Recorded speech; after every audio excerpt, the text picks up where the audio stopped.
that channel, say hello in because this will be in English only. So if you are Swedish, just ask your question in Swedish. I will answer them in English because maybe other people. So I will stay alive. I know this channel is not big. I got more followers, of course, and more it will be. And this is the questions and answers for those are familiar with that when they go into Dr. Kenny Berry's live. And I'm not that bad either. I am a member of his community, and it's well known in Sweden now. So who will see? Maybe sooner or later we'll go be maybe a coach. I will see. Maybe can get a coach, and get education from Candy Berry. It's possible to do that. And there is no coach in Sweden right now that is connected with Candy Berry. I try to also log into my YouTube account so I can see, because this phone thing is okay, it's good, but if any questions takes time for it to come alive. And this is a question and answers, so mostly it's for you. I will not do this just to talk about myself. If you have question about my life, it's you have the option to ask there also, what are the problems I maybe had before or not. It's all up to you. I try to see if someone is live. I can see one is live, and I just waiting in. I know this is not a big channel. I have just one day before going tell people I will do a live, and hopefully people will add up in a couple of minutes. I may be controversial, and people that know about me in Sweden, that I'm carnivore for 5 years. People may heard this interview with Dave Mack, No Carb Life. It was a good interview. I missed some parts, and I was not clear enough. You get a little bit worried when you do an interview.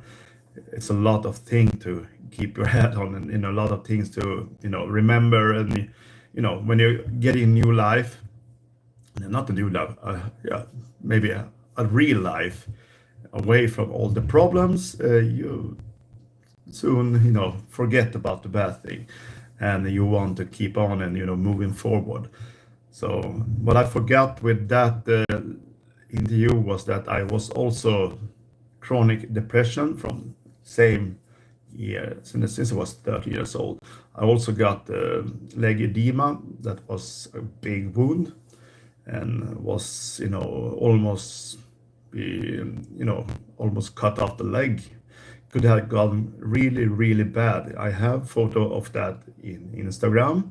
I can put it up again. I show people the food before and after carnivore. It's big different. My circulation almost stopped, and it was really, really bad, and the skin was getting brown spots, and that's a real problem coming, and it's gone. Most of that is gone, and the leg healed very good, and all the skin is revenue. So I also, the old wound was looked like shit, and now it start to grow in hair over that old wound. Also some hair is growing. It's it should be impossible, but it does work, and it does grow. But this was not supposed to be about me. It was for you to have any questions you want about the carnivore diet. And of course, because I eating, maybe people call me hardcore carnivore today. I don't know. But I eat more or less, I think 95% raw. And I don't care what kind of animal it is. I have not get sick the last 1.5 years, so hopefully I will stay healthy. And so if you have questions about the raw meat, I couldn't go in like that deep in the interview with Dave Mack. But if you want to know more, You can always send a private message if you don't want to go live with it. Um, it's not that dangerous if you have a good supply. And what people forget about the raw meat, yeah, hello, one, that's writing. What people forget about the raw meat, and I was afraid in the beginning also, I was learned that, it's dangerous. It's absolutely dangerous to eat raw. And try out, and this mentally, you know, blockage for eating raw disappeared. It takes, it was strange in the beginning to eat something I never eaten before, but the mental, blockage for eating that kind of thing disappear pretty quick actually. And but also I know the difference between good meat and not that good meat, because I eat all kind of meat, and if you get your hands on a cut that is not that, you feel that no, it's not 100%. I'm still okay with eating that, but when you get a real good cut of meat that is fresh, and it doesn't matter if it's fresh or it can be ages too, but it should be done in the right way. The taste is so wonderful, so you don't need to even add salt or any other spices. I eat today, I just eat it raw. It was in Sweden we call that nötstek. I don't really, I should check it up what it called in English. I never know that, so people know what I eat. I will check it now in the computer. I'm not perfectly fluent in English, but more or less I can understand every word, and I probably can do a pretty good live with the English language. I check what it is. What I normally eat is roast beef, maybe they call it in English, or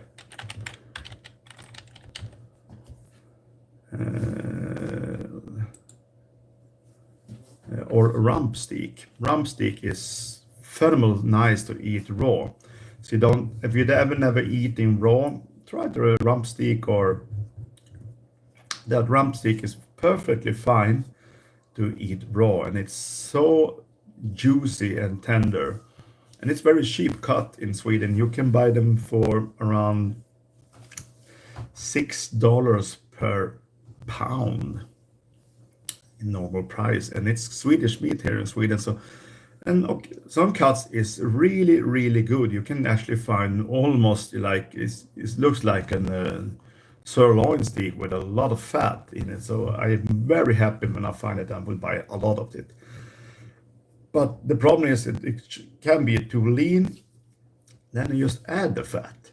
You just add the fat. You don't have the meat. You don't have to buy fancy fatty meat. You can add the fat together with the meat. Yes, coffee. Yeah, some people should not drink coffee.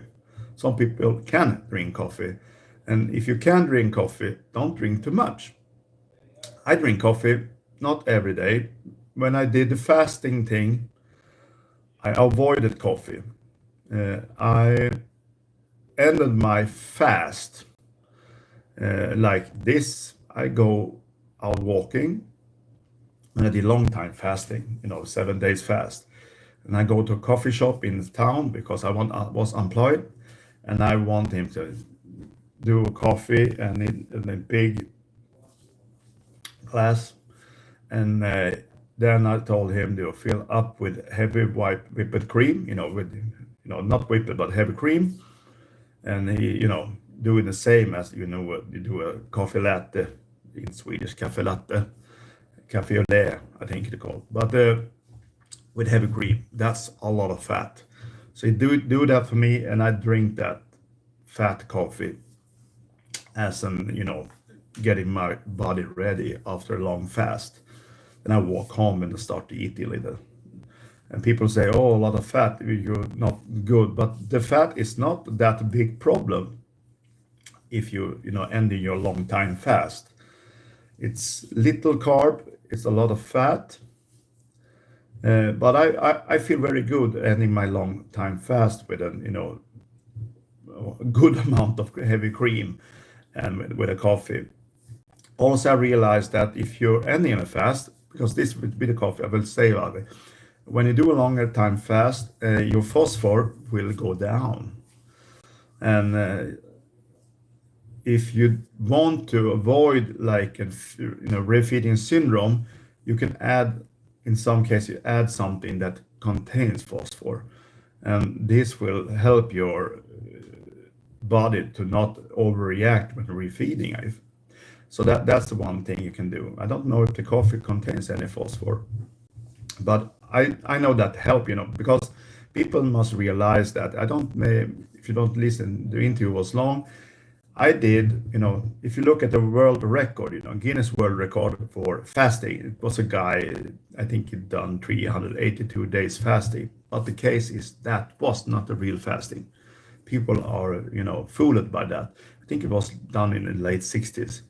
That guy had help from healthcare, and he ate 1 teaspoon of sugar every day. So it's not a fast. If you eat 1 table of sugar every day and doing the fasting, you add sugar, therefore it's not a fast.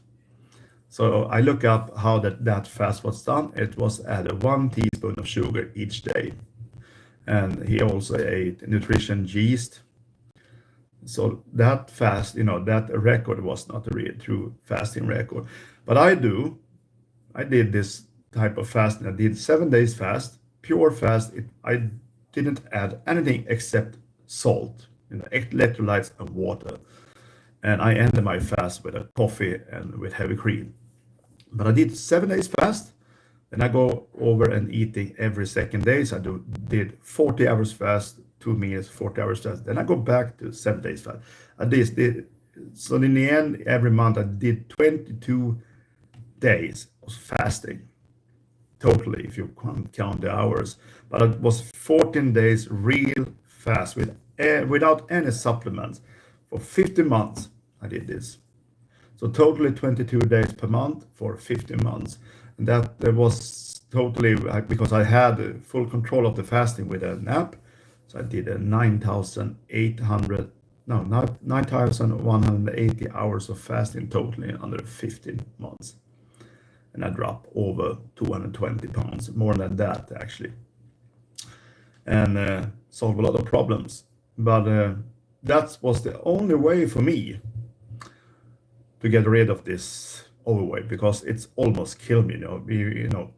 Even if you eat carnivore, you can't stay over 400 pounds. That's not healthy.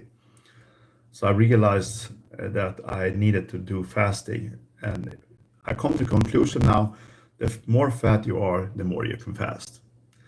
But the coffee, some people will react and get cortisol going up, and that can, cause insulin to go up, and that will induce problem with your ketogenic state when you do fasting. That's why you should avoid it when you want to drop weight sometimes, because if you are people that are reacting with their cortisol, that's not a good thing. Also, coffee contains toxic. All coffee contains toxic content. It's actually a mold. I think it's called mytoxin. Mytoxin, it's called. And all coffee contains that. So why people get, have to go to toilet and pee after they drink coffee sometime? Mostly people do that. It's because the body reacts to the mytoxin in the coffee, and it tries to get rid of the poison as quick as it can, like this. So the body has a reaction, has to clear it out quick. And that's why people, when they got coffee that contains really high amount of mytoxin, you will pee it out straight away, more or less, because the body will try to get rid of that quick, fast enough. So that's the why you can get reaction. So if you're talking about the good thing, the bad things about coffee, that's mytoxin, and it can affect your cortisol. But if you are carnivore, can you drink coffee? Yeah, you can. Absolutely. Should you restrict it? Of course you should. If you look at the total amount in deciliter, I don't know actually what, but we can say 1 cup. I will say 1 cup each day is not a problem. If you go over that, you get problem. And if you're doing fasting, 1 cup totally per day is not a problem. If you go over that, it will affect your fasting. So coffee in that way, it's a it's a a splitted thing. We'll see if someone else has any questions.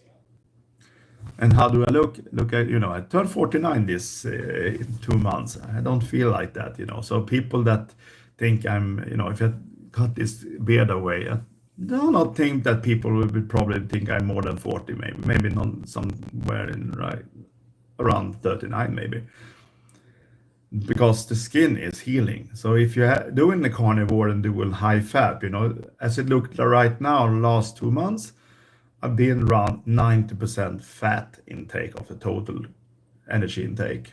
I go in for the fat, full fat, and more fat, the better it is. And it shows on the scale if you look at that. But I don't care about the scale. Now it's the measurements on the body that's the most important.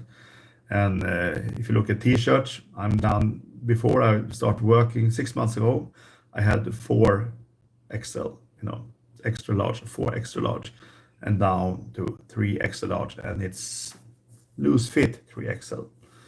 So I'm in for going to 2 XL before end of this year, and that's the size my son were 1.5 years ago. So I'm down pretty, getting more and more or less fatty, and that was is left now to get rid of. It's this belly, it was the first thing that started growing on me, and it will be the last thing that will disappear, depending on the skin healing.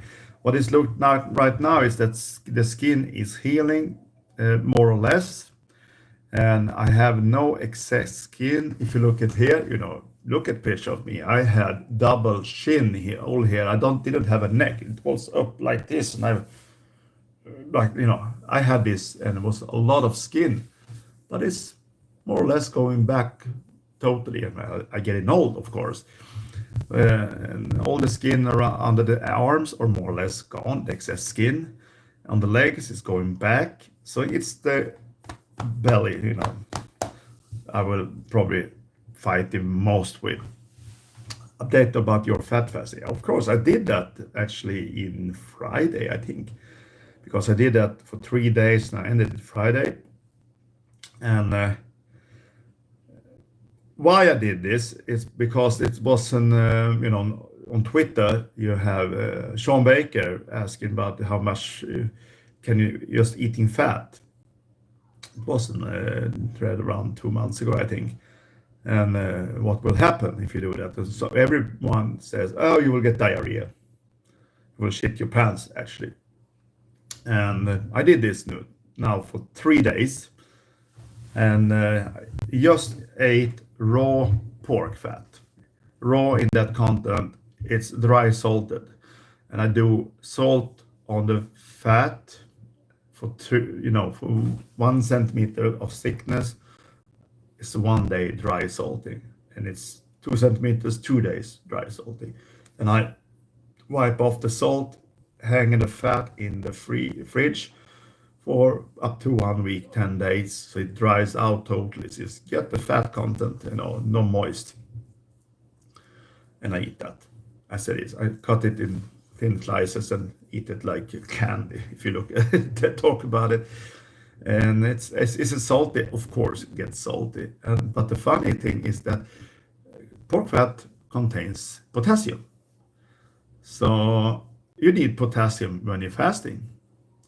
And you need potassium when you eat also. You need potassium. The pork fat contains high amount of potassium naturally. And when dry salted, you get also the sodium chloride. So you get both the potassium and the sodium in the same cut. Plus you get vitamin D, you get in two forms, the D25 and D3.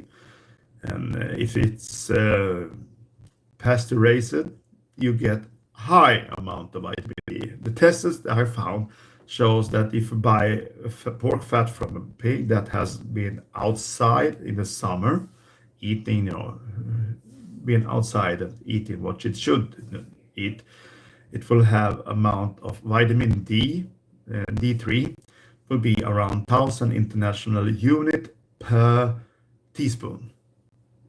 So if you eat 1 teaspoon, you get 1,000 international unit. If you eat 100 grams of pork fat that is pasteurized, you can count on that you will get a big load of vitamin D. And we'll see that if you can calculate that. 1 teaspoon, 2 grams. Let's see. 1 teaspoon is around 6 grams. So if you eat in 100 grams, 1 teaspoon, if you eat in 100 grams of pork fat from pasteurized pigs, you can calculate this that you will probably get this is, I never done this actually, but it can explain a lot. You have 6 grams for each teaspoon of fat. So 10 teaspoons will give 60 grams. So if you 120 grams by case that you will have let's see, the 10 spoon, you will have 20 teaspoons. So when you eat in 120 grams of pork fat, you will get 20,000 international unit of vitamin D. And that's a lot. And you will also get for each 100 grams, 25 milligrams of D25. That's the vitamin D that you store for yourself in your body that will go out and you can measure in the blood. So that will also get even more. So I would probably say that you will probably eat around 30 to 40,000 international unit per 120 grams of pork fat each day when you eat that. And if it's pasteurized. Then you can also look back in the history. What did humans in the North Country ate a lot of back in the days? The staple was wild boar or pork or pig. And they cured this fat and ate under the winter. And guess what? It contains vitamin D because back then they was all 100% pasteurized. And that pork fat giving them vitamin D under the winter. And there you have the reason why they could stay healthy back in the days, because they eat a lot of pork fat back then. So don't be afraid of pork fat. It's very nutrient. You got a lot of nutrient in pork fat. So don't be afraid of it. If you're afraid of eating it raw, dry salt it. If you don't afraid of eating it raw, just eat it. It's not dangerous. It's people in Germany. That's what's funny English word. Germany. In Germany, they eat something they call Met, Schweinenmet. And people that are in Carnivore Nordic page will understand because I share one. You can look at the Google and you can type in METT, Schweinenmet, but just write German Met. And you will understand that 1/3 of the German population that lives most in the north, the old Eastern Bloc, but 1/3 of the German people eat almost met every day. And that is raw pork meat. That is, pork meat that is grinded fresh for today and it's spread on. I don't eat bread, but they spread it on bread and put some onion on it and have some black pepper and, some spices on, but they still eat raw pork every day. Have you ever heard about people getting sick in Germany and eating pork fat? I think most people didn't know that they eat raw meat in Germany and raw pork meat, but they do. So it's because Germany have good quality and Sweden also have good quality. So being sick in Sweden from pork, it's not that, and it will not happen. I think last case of someone getting sick eating pork in Sweden from, that was you can buy in the store. I think it was 1978 was the last case someone gets sick from trikins, I think it called in Swedish, trikiner. But that is the only case that was from, bought in a normal store. Otherwise, it was a wild boar. I think it was in the 90s. That was the guy that not didn't done the test on the wild boar and didn't cook the meat and got sick from it. But that's one case since 1978. So in Sweden, Germany, probably Norway, even Denmark, and even in Finland and around Europe, most places. Of course, in Italy and also Spain. You should probably not be afraid of eating that. People eating pork from Italy and Spain, in form of charcuterie, it's also just salted. Many product in Italy just use sea salt. It's not sodium nitrate or calcium nitrate, depends what you use. They do not even use that. It's fully controlled from the production and to the end customer. So we are famous in Europe for that good charcuterie, so it's not a problem. So they can use fresh and do it just with sea salt and cure it. So no one gets sick from it. Has anyone any other questions? But back to the fat fasting. The thing is that when you're eating just pure fat for 3 days, like I tried out, is that after the third day, you don't want to see food because that fat making you so filled up, so you almost, I don't say you will throw up, but it will be problematic to eat after 3 days of fat. So I am 100% sure now that people ate fat a lot more back in the days, 200, 300, 400, 500 days. And the fat content in most animals is pretty high. You have pig and that is pasteurized. Back then they didn't have this pink breed. It was older breed that, like Iberico, I think is more different types in that use it in Sweden and also around in East Block. That gives, I think it's up to 10 centimeters of fat on some breeds. That was very popular back in the days. And also in the Eastern Bloc, they use these pigs even today. The pink one is probably, I think it's man-made. It's not it's, we have, breeding it to be like that with little hair, and they have no protection at all from this to sunshine. It's like being human albino. That's the same case for the pink pigs. They are not normal pink. They are special breeds that we have, breed as a humans change the breed to get that pink. And the other one, the older one, the more natural, like Iberico, has more hair, has more fat. And it's the fat content that is most important. If you look at the Eastern Bloc, like Ukraine, there you eat pork fat actually every day. And they also do this, just dry salt it, and you spice it also on it. So in the Eastern Bloc, they eat a lot of fat, and a lot of pork fat.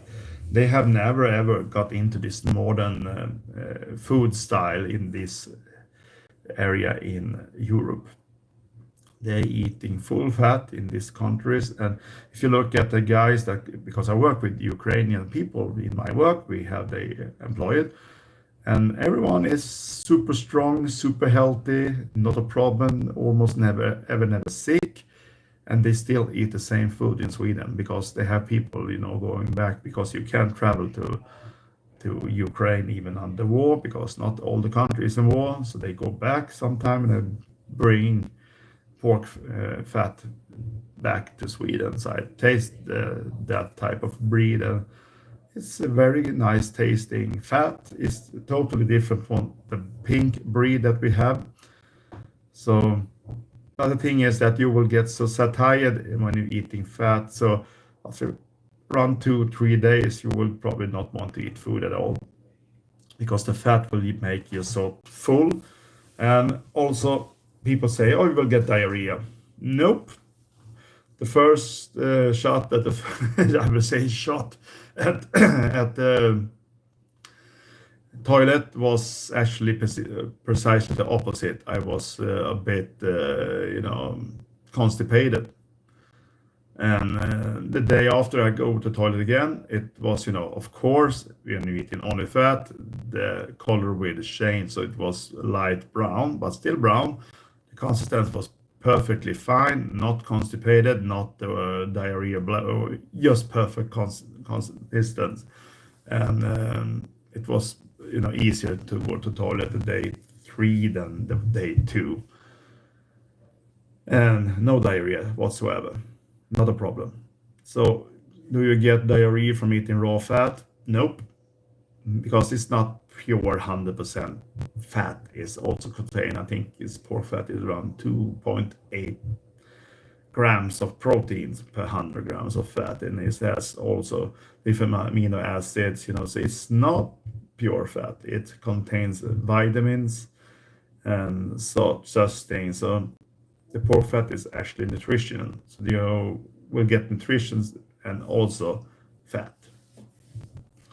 So I will probably try to eating just fat, pork fat each day and try to do 7 days fat fasting. Maybe go down a little bit because I don't, after 3 days you don't want to eat. So I think if I take down the fat content, let's say to 50, 60 grams, maybe I can continue to eat just fat for 7 days. No, just fat. It has a little bit of amino acid. I'll check this. Uh, Type this in Swedish. Ryggsäck.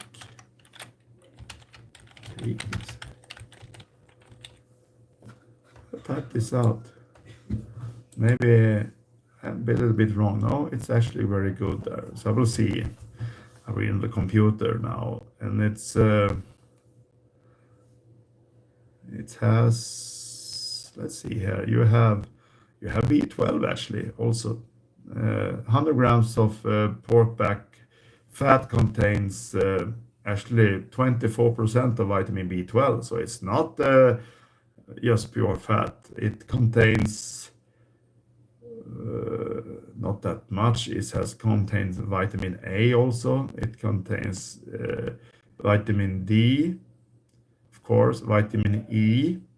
But it's pretty high vitamin B12 actually. I didn't believe that it was that much. It has Zealand, I don't call that Zealand.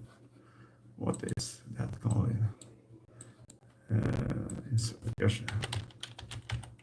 Selenium. It contains selenium also. And it's not that bad amount. It's 10% per 100 grams. You get selenium, you get potassium. And the funny thing with the potassium, it contains 3.3%. No, that's more. 65. Oh, it's recommendation. Let's see here. The 100 grams. It's super. I don't get this much. It's 500, 800. So it contains potassium and also omega-3 fatty acid. But the thing is that you will get more thing than just fat. So you will have amino acids, you will have DHA, DPA. If they are breed, it's pasteurized. It contains more vitamins, of course. So it's not just fat. Yeah, it looks very good, and you will also have normal around 10% water. But if you dry salt it, you will drop away with some water. Oh, let's see. If someone is English, say hello. So I will see if what country you are from, because I think most people right now is from Sweden. And this is a question and answer. It should not be me that talk about myself, or so I don't want to, because people have heard everything about me, and it's so supposed not to be about me. It's supposed to be about you, what you can do, and what you will want help with. And but I can take up some, if some people don't have, if some people don't have any more questions right now, we can maybe talk about a big problem that people are, most women actually, and why people, and most women get sick in different autoimmune disorders.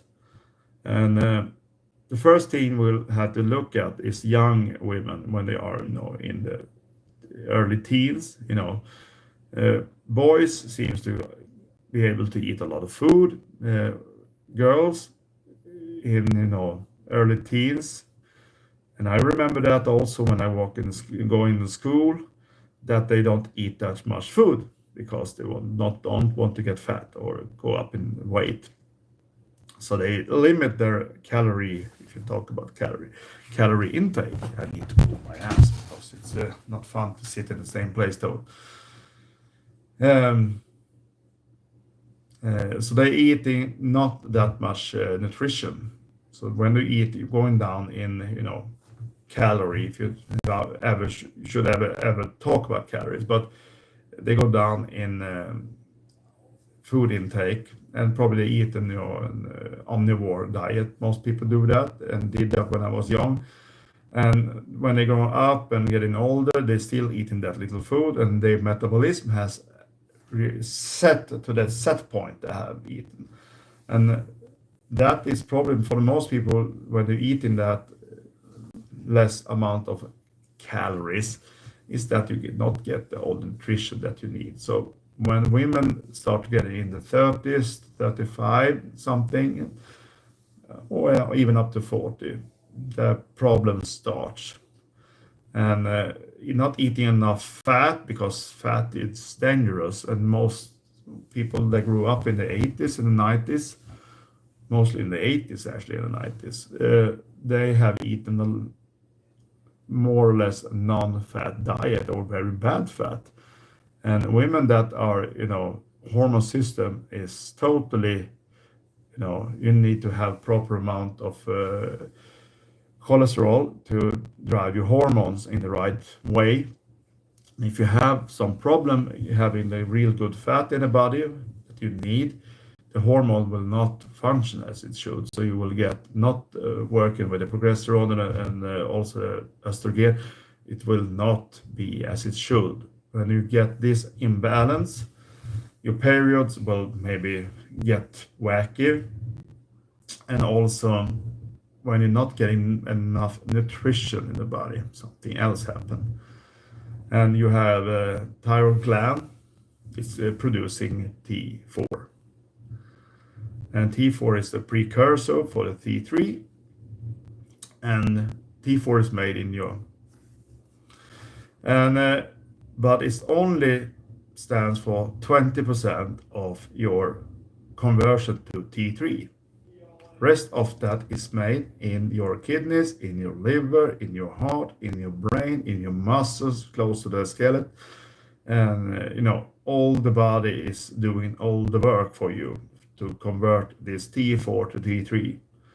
But if you don't get all the nutrition you need, you get, let's say, deficiency in folate, deficiency in sealant, deficiency in iodine, deficiency in any other minerals in your body, uh, your body will not be able to do this conversion fully. And that's fine for a moment.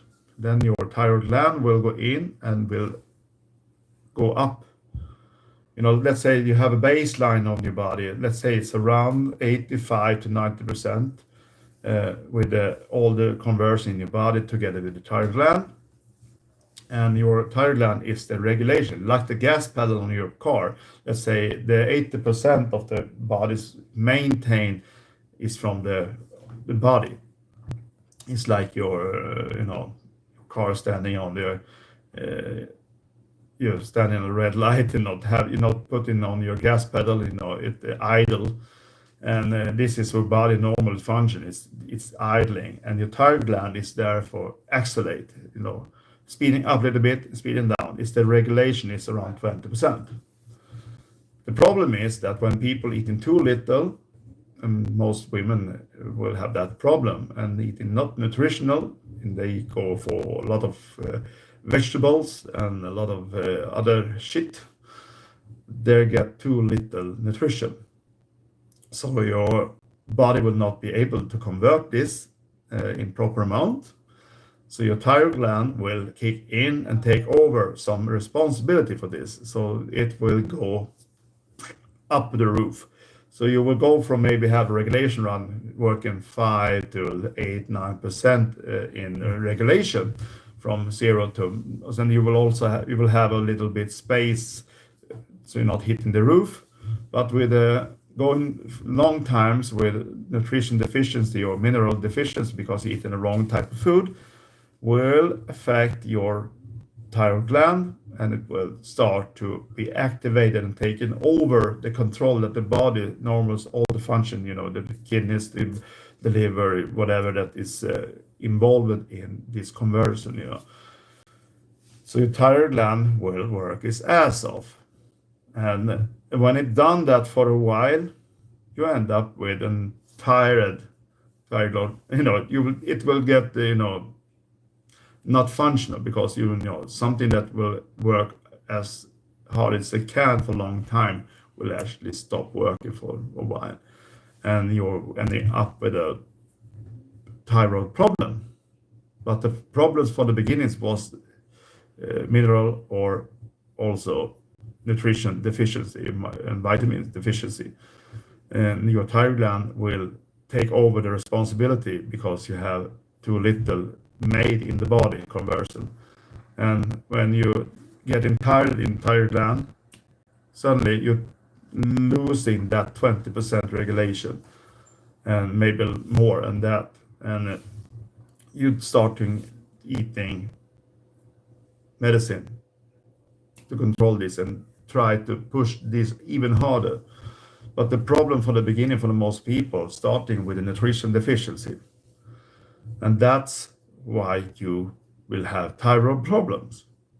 So that's why women mostly getting thyroid problems, because they are eating less food from the beginning and eating a lot of vegetables. Most women do that from the beginning because they go when they go in the carnivore, it's a different thing. But all the time before, they eat a lot of veggies and not that much fat. And fat is also important. So is probably the most, that's the cause for, causing thyroid problem is the nutrition deficiency. So people need to learn to eat proper amount of food when they eat. A normal grown-up woman in basal metabolic rate, that is if we talk about calories, we will do that like right now. But calories doesn't count for most people, because your metabolic rate is better to work with that, so you get your rate up instead of going down. And metabolic rate will go up eating more fat, by the way. So that's a good thing to do a fat fasting, because your metabolic rate will go up. It's a good thing to do. But what will I talk about this? Now come off a little bit, but this thing with the thyroid is the problem.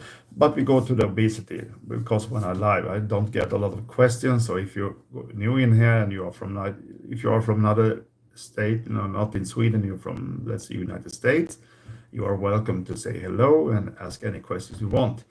I will not do this too long. I've been on for 44 minutes, and I just starting up this, and I will probably use this time every day. And it's supposed to be around 2 o'clock pre-midnight in Central Time, USA. So they should be able to see this, and hopefully they understand what I talk about.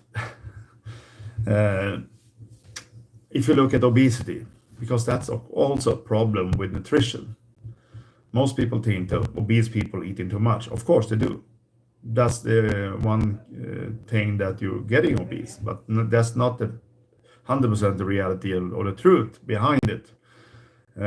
Because your brain is more smarter than what you are. You know, your brain regulates everything, and all your hormones and everything is regulated within the body, and all the needs you need is also regulated in the body.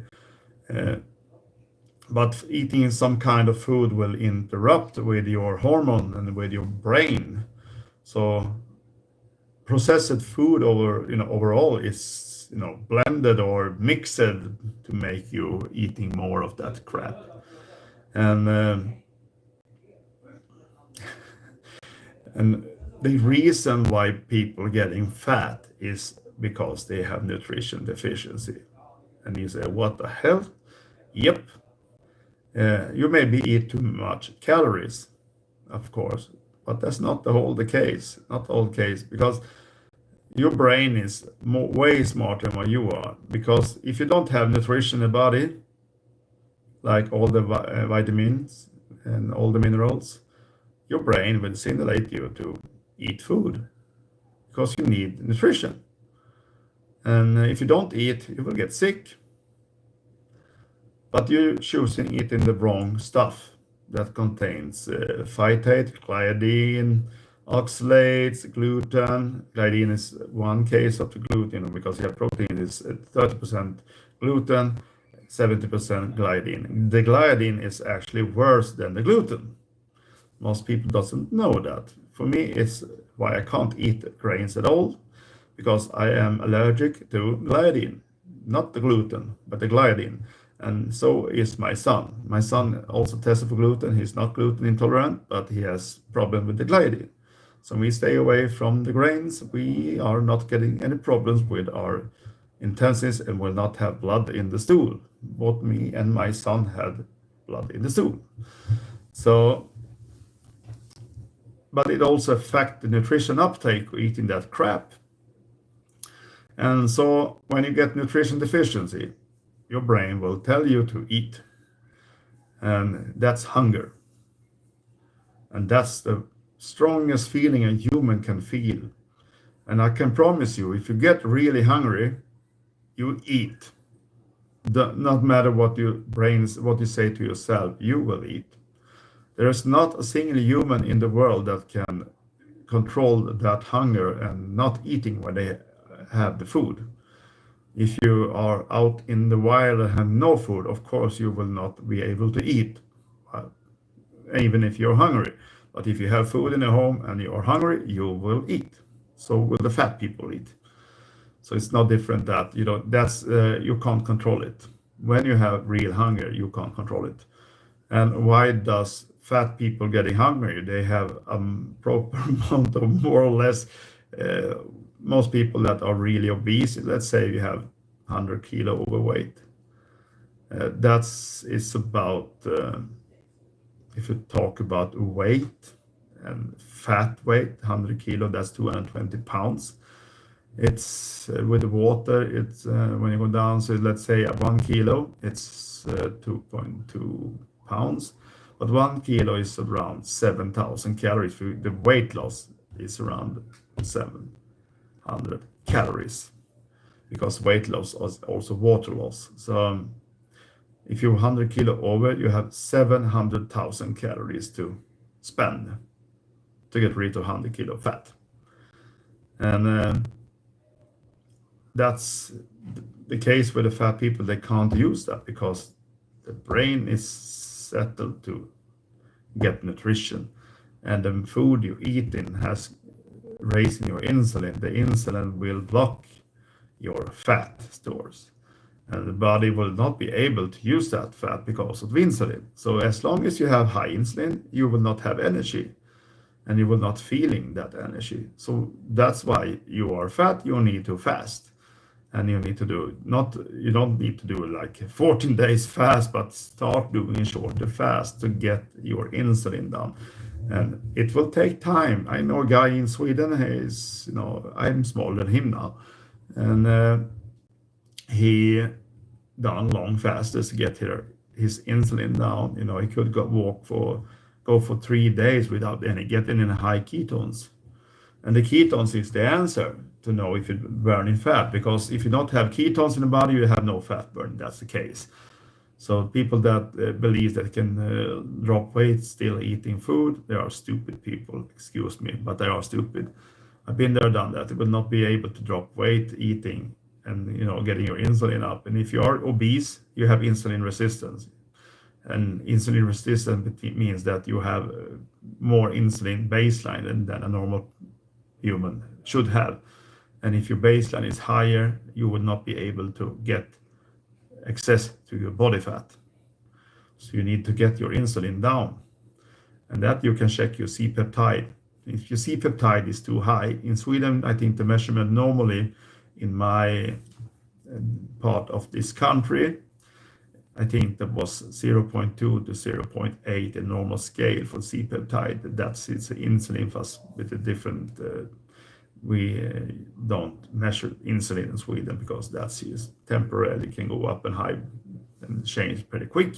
But the C-peptide will be more stable. And if you look at that, your C-peptide needs to go down. If you look at Candy Beer's paper, I have them, and I recalculate them for Swedish measurements. You have to go under 0.55 to just be able to go down in weight. So if you take a fasting insulin and a fasting C-peptide and you're over 0.6, after 14 hours fast, you will not be able to burn fat. That's the case. So you need to do a longer fast. So if you're doing 14 hours fast and you don't have ketones over 0.6, you have something to work on. If you're over 1.2 in ketones and you're eating ketogenic food, of course, and doing 14 hours fast and you're over 1.2 in ketones, congratulations, you are metabolic healthy. And you take in the glucose and you take a C-peptide and you take in your A1C and put it together, you have an HOMA score IR. It should be 1.0, nothing more, but even better if it's less. And if it's 1, you are metabolic healthy. Everything over that is getting worse and worse. And when I look at me, I was at 1.6 after 2.5 years in Carnivore. Today, the last test I did was 1.0. Excuse me, 1.0.3. So it's all more or less 1. It can be just temporary. If a glucose go down from 4.6 to 4.5, I will be 1.0. And that's perfect. Cannot be any better if you are still obese. Oh, it's soon 1 hour. So I'll probably end this because I have work for 14 days in a row with no day off. If I don't eat raw chicken, it's not a problem to eat raw chicken if you can buy it from a secure place. It's all I have to do where you buy it. If I want to eat raw chicken, I will probably buy it from a guy that has them in outside. It's not far away, maybe 40 kilometers from where I live. He sells chicken in this. We have like an ecological market on Facebook. So we order what we want and we go get it on the meeting place.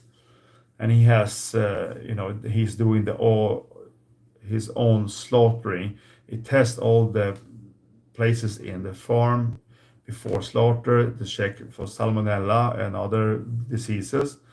And he do all the slaughter for himself. And I know guys in Sweden, and I also try it. It's not a bad thing, but buying chickens in the store freezed or, this, what do you call that? Industrial chicken is not chicken. I don't know what that crap it is.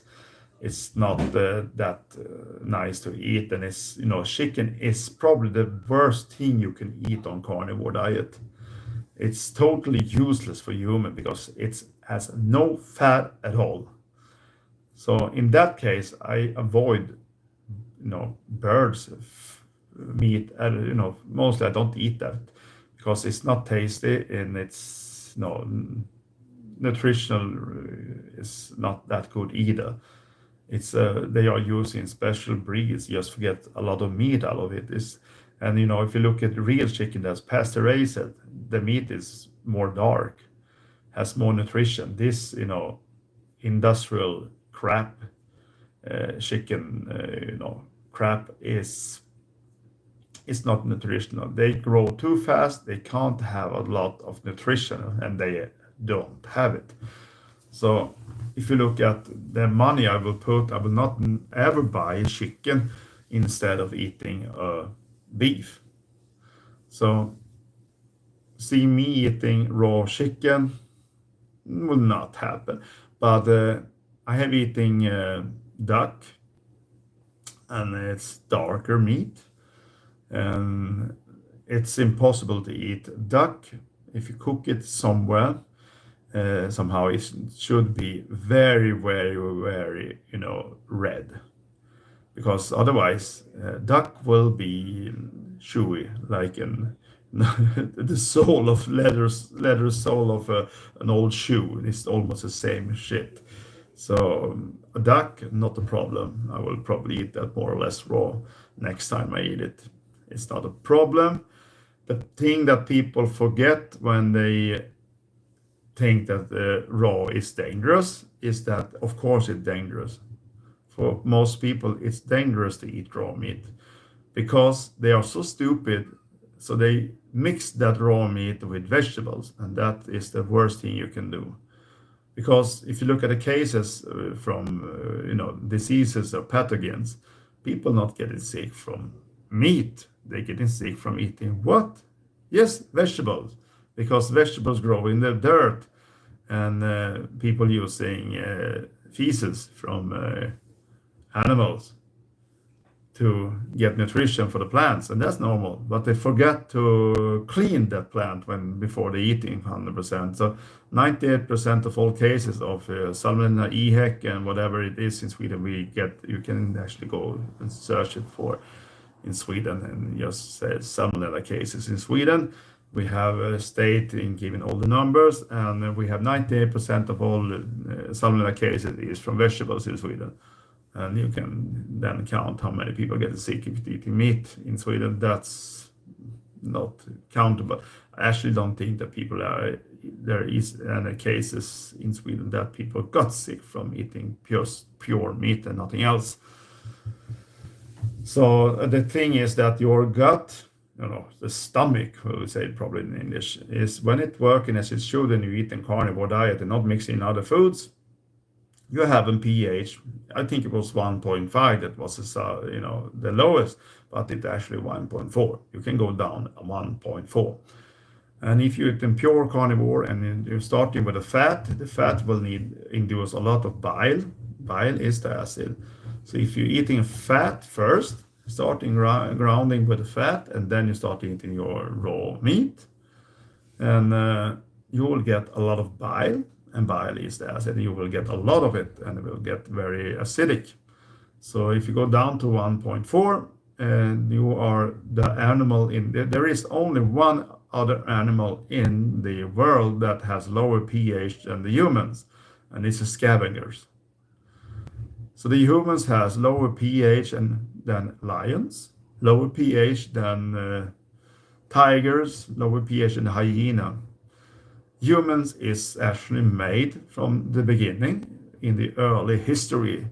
We was not carnivore at all. We was eating leftovers as the scavengers. So what calling that in English? That was not name. I've never heard it. Yes, humans was scavengers. We ate that from the beginning. We didn't have any tools when we started eating meat. We didn't have any tools. When we start getting tools, we could kill. Before that, we eat like scavengers. So we eat the brain. If a tiger takes an animal, let's say a zebra, the lion will not get the brain out. and it will not be able to cut the legs. But the human starts to learn to use rocks and crush the bones. So we eat the bone marrow and we eat the brains. And that was how we evolved from to first being from apes to scavengers, and we got that fat. We start to get grown our own brains, and we start using rocks and tools to get into that bones and get your hands on that nutritional fat, and also the brain, also nutritional fat, and it has also contains a lot of amino acid. So the humans was from the beginning the scavengers. So we go evolved from that, and we ate like scavengers, and we evolved to carnivores and hunter and gatherings.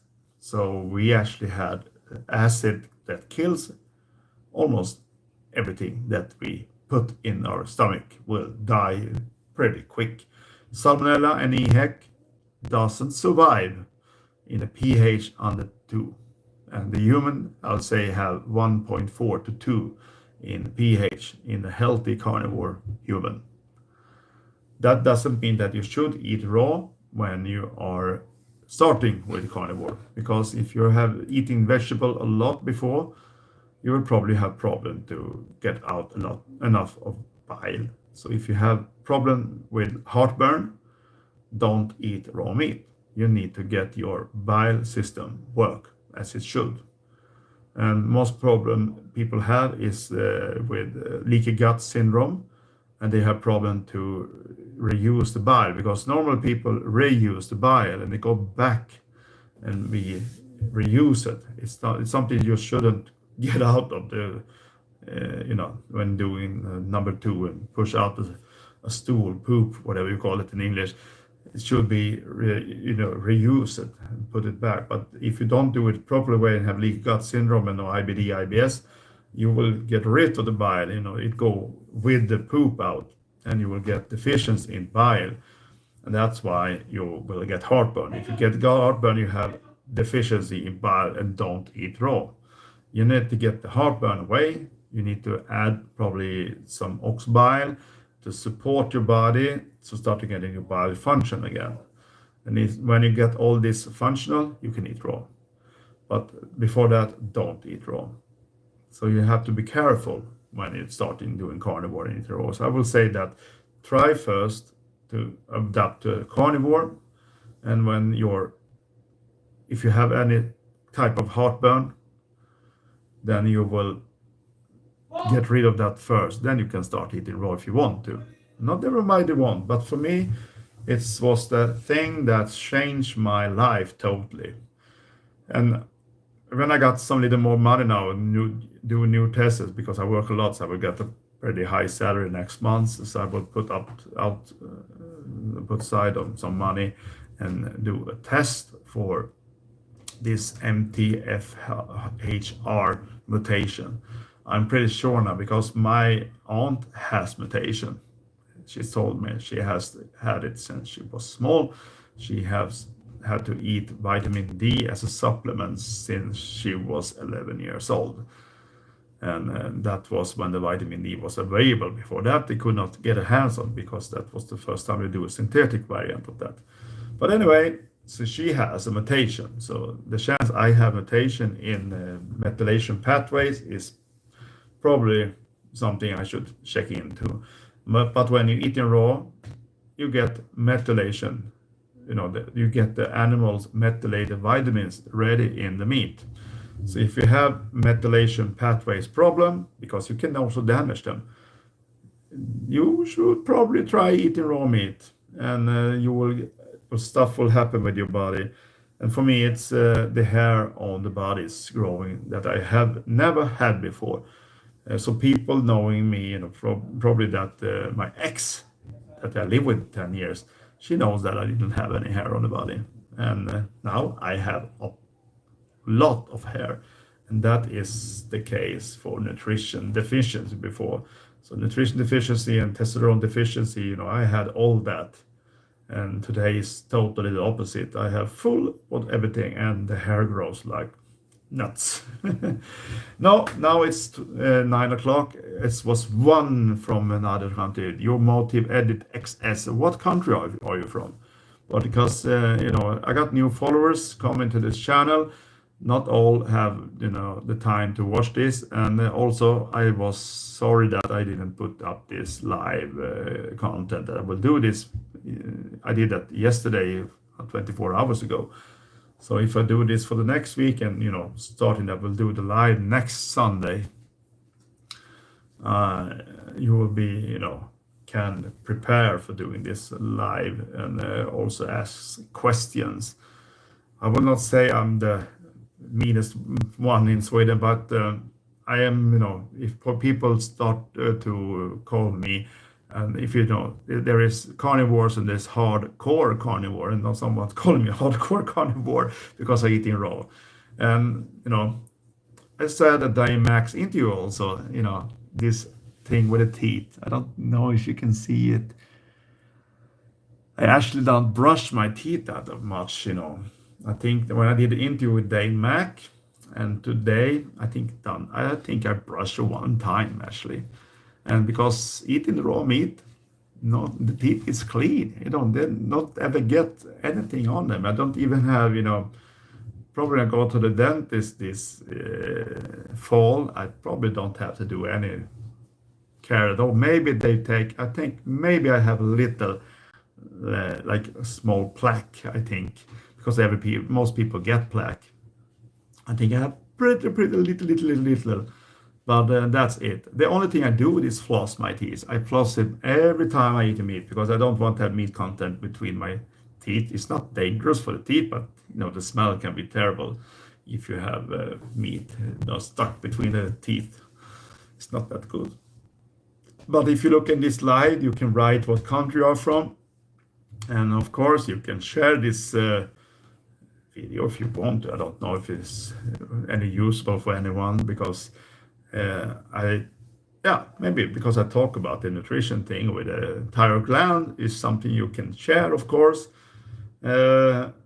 This channel will probably grow. It depends on people, going to this and listen to it. But if I continue to do this instead of doing this live smaller, I will probably do the Instagram thing because it's funny too. Because I can talk every day to people and they can listen to my stupid things, or not. I don't know. But doing in YouTube is a good thing for me because I will do this in English, and this will improve my English also. Hopefully, if you talk in English and you listen to this, I hopefully that you think I'm pretty good at talking English because I'm a Swede. I'm from Sweden, but I'm not 100% Swede. But I talk Swedish as a main language. And of course, there come one on. Yeah, welcome. I can continue a bit more time. And and I was not that good in school. If look at my graduation, I was not good at all at English. But if you look at all the English I've learned, it's thank for I talked with a guy that are from the United States that live in Finland today. His name is Jay Stern, and he's from United States. And we talk a lot because I do a lot of things, and I also build tube amps. You don't maybe know what that is. Old electronic tubes. I build music equipment and guitar amps for a musician. I do that for over 20 years as a hobby thing, and I got a lot of things going out. So I have famous people playing on my stuff. So I talk, and I always in an international tube builder page in Facebook, and I know I'm considered to be one of Europe's best guitar amps builder. But now I have taken a bit time off with that. But I build hand built stuff that our musicians actually use. Yeah, hopefully it's pretty good. But some words, I will not be able to so I can get little, maybe sometimes not explain things in the proper way. I maybe use a different type of you know word than you normally do. Remember, sometimes I say gut, but probably means stomach, and some English word is not that easy to form in the mouth. The small intensities or something. I don't. You probably know what I mean. But I will read this answer now or something. I was close to death last year. I lost 79 pounds in 11 months, cured type 2 diabetes, arthritis, cardiovascular disease, sleep apnea, and enlarged heart, neuropathy, atrophy, and carnivore fasting. And let's see, there was more there. Cured it all in 1 year. I suffered for 13 years. Doctor could not help. I thought I will die every day. I am off all 25 medication and health, and I can now walk again. Yeah, you saw me, and probably you have saw one photo. So, but if you go in for the same, I probably have the links in my channel here to Instagram and also my Facebook. That if you search for Carnivore for Future, you will find it, and you will have the photograph. I think I have a video on this channel also, and you will see me try out my pants I used before. And I started this journey, the heaviest weight, and I will tell like this. I have a photo, it's a bit not perfectly, sharpness, because it's from a video I have on Facebook, and no, on YouTube, by the way. I put up 2016 and 27 July, so it actually now almost it's 8 years ago. And that video is from probably that is the moment I was the fattest in my life. I didn't test my weight on a scale that summer, because I got even worse. And I drop a little weight in the winter before I go in to take the photograph that you see me in my stomach hanging out. And that summer, I probably weighed even more than 637 pounds or 289. I believe I probably was up to 300 something. I don't know.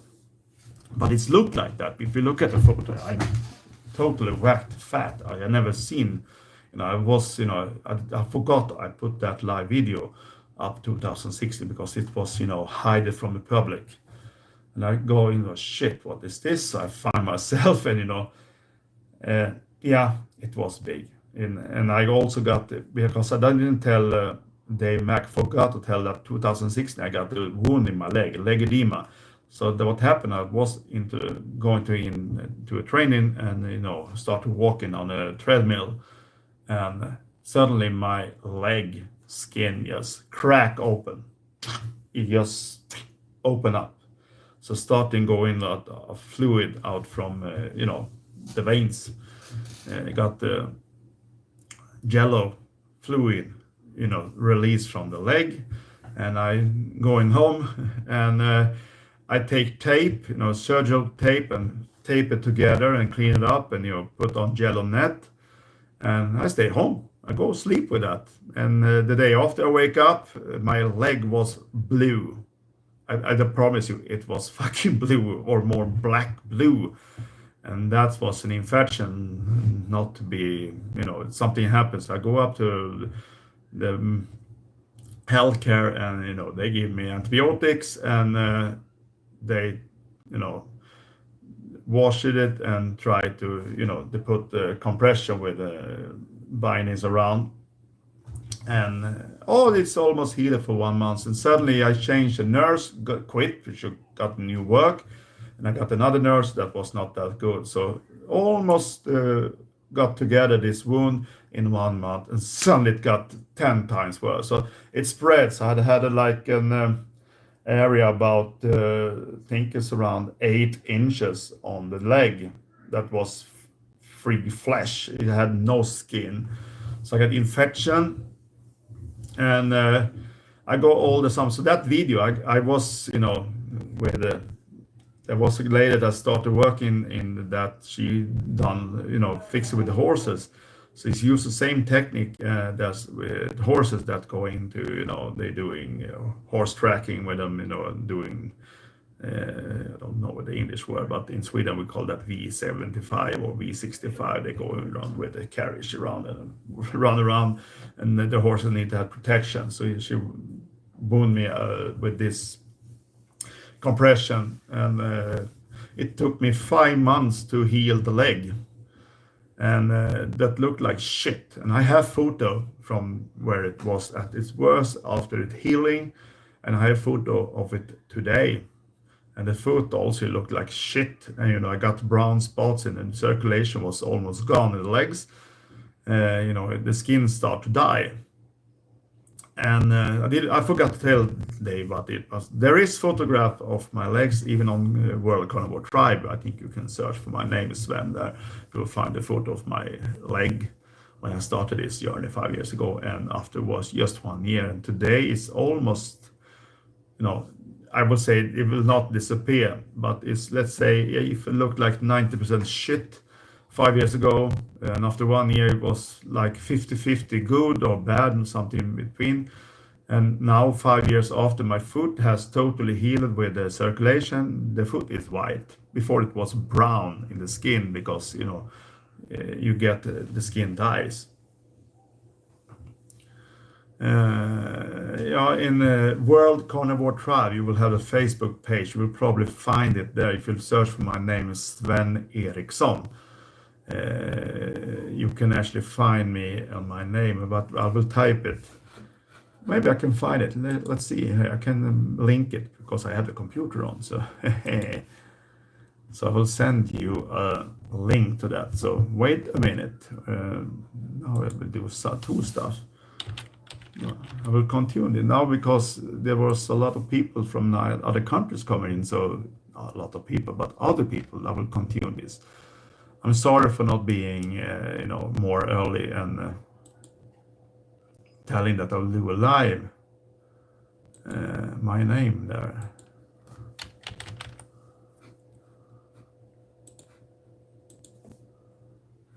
Oh. Let's see here if I have. Yeah, I have this.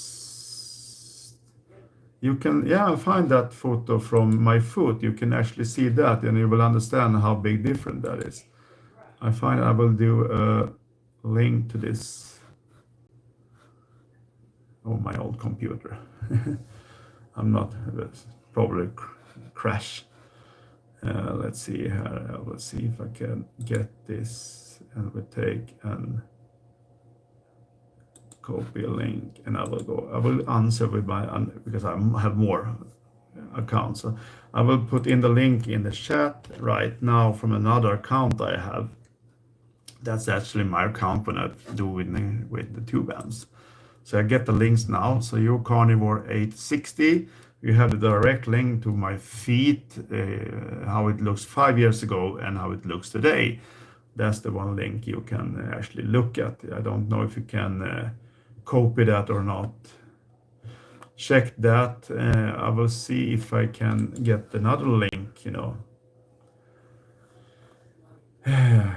I have some, I think I have the leg photos in there when, let's see here, that's some time ago. You can also search for photo of me that you will see the difference. Even after carnivores 2 or 3 years in, I had problems with the weight. Let's see, it's a couple of years ago now. Yeah, there I find it. You will see how the leg look. Don't be afraid because that looked like shit. But today it's not. That's the same foot I, scanned in the first link. So I will share this, or even in the, you will see it now. You will probably understand how severe it was. This is the leg wound. You will see the photos before Carnivore, and I have photos on Instagram how it looks now of all legs. And you can see at that photo, I do not have any hair. There is no hair. But the thing is, I didn't have any hair on my legs at all. I have only hair on my toes, and there was a lot of on the toes, but everywhere on the body, totally free from hair. I never got hair on the body before. It's something that happened last 4 months now. I don't know if you can see it now. I don't know if it's the camera will see. You probably can see. I don't know. I will take a near photo of me, but for me, it's totally getting growing in black hair is not easy to show on this bad camera, but I can take photographs. But you can see the leg, that link. If you copy that on the computer, I think it can't be copied if you use the phones, but you can use it if you have the computer. But I will read your history also. Carnivore and fasting cured it all in 1 year. That doctors could not help. I thought I will die every day. I'm off all 25 medication. I saw you on our car live last week. Love. Yes, people, as I told you before, I have never ever talked with other people on my issues. Yeah, but I never had hair. That's the thing. I have hair in the face. When I met my ex 20 years ago, I was 28. She's a bit younger. I didn't have almost any beard. And she told me, I will get together with you if you save some beard and beard. And I think my testosterone level went up just by that. And suddenly my beard starts to grow. But after a couple of years, it's stopping grow that much and turning from black to white. I was totally white in the beard, and I started getting gray hair, but I didn't have any hair on the body. And suddenly now, if you look, there is black spots. This coming. This is something that's starting now. So I'm getting black hairs coming, black hair all over the place, black hairs on the legs. I will share a photograph of my legs and with a real photo. You will see the changes. And I also have hair on the belly. I didn't have any hair there either. There is photographs from me 20 years ago. I didn't have any hair. My ex says, you have no hair on the back. You have no hair on the arms. You are totally free from hair on the hands. There was no hair. I never had it. And because no one do tests on me, and I didn't do tests back then either, why would you do tests if you feel pretty okay? And if I would done check me with testosterone level, let's say 20 years back or 15 years back, they will probably put me on medication, I think, because I understand today it's the testosterone level was totally, it must have been so low because, we talk about, this is maybe a little bit embarrassment to talk about, but I will tell it like, we talk about libido when you are, eating carnivore. I know people are older than me or maybe younger, but I turned 49 in about 2.5 months. Or is it 2 months? No, 2.5 months or 3 months, you can say. And 49-year-old. And normally, when you're getting older, you get less functional, of course. Yep, that's pretty normal, you think.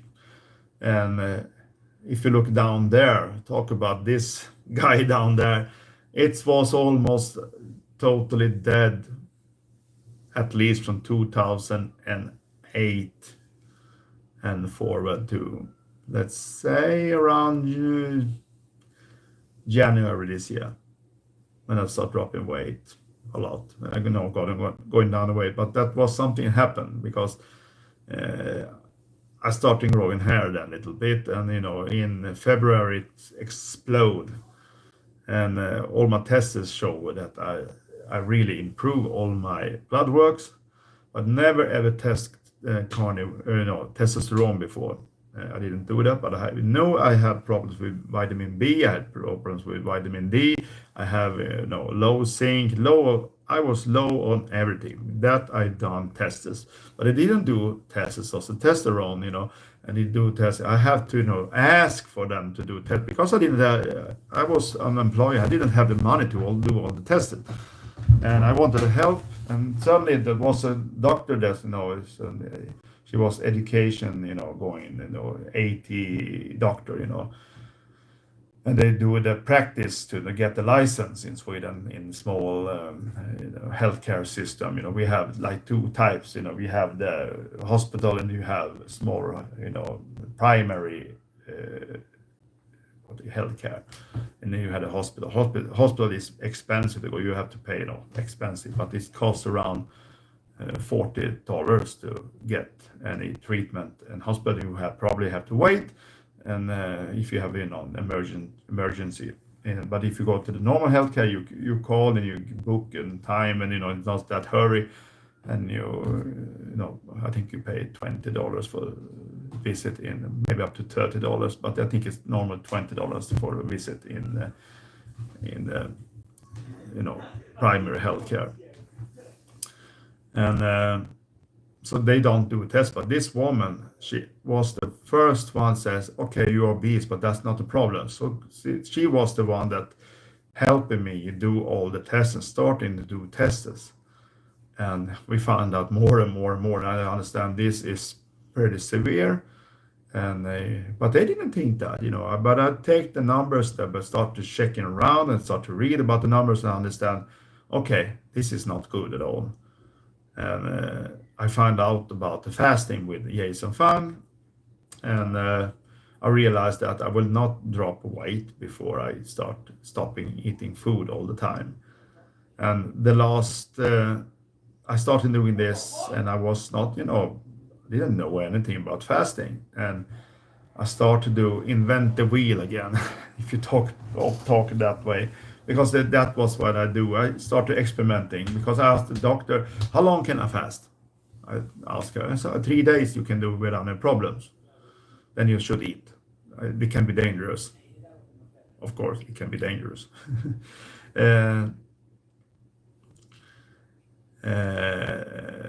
But what we'll say about that dangerous, that didn't last long. I did a double fasting and ended up at hospital because I have a low sodium, and I had problem with the sodium long time. I had problem get the level up, and that was I'm feeling very dizzy, and I'll go in and say, oh, you have low sodium, you need to add more salt. And I asked the lady at the hospital that was, she was the highest range of doctors, and she's told me that you need to eat more salt. But I told her I eat already 25 grams of sodium chloride each day, and she told me eat more. And she explained it pretty quick that recommendation most healthcare system, or also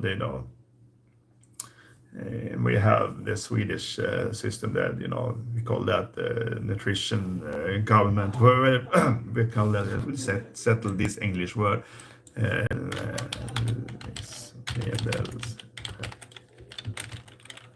The Swedish Food Agency, it calls in English. I need to use that. Swedish Food Agency, and it's almost the same as in all countries. So they recommend eating maximum of salt like this, and the most people doesn't understand it. That amount of salt they recommend is calculated for a 50-kilo woman. And if you are 250 kilo, or more than 500 pounds, and if you eat like salt like a 50 kilos or 120 pounds woman, then you are salt deficient. You will get sodium deficiency like hell. You need to add more salt calculated with your weight, because the more weight you have, the more salt you have in the body, the more mass you have, then you need to add more salt.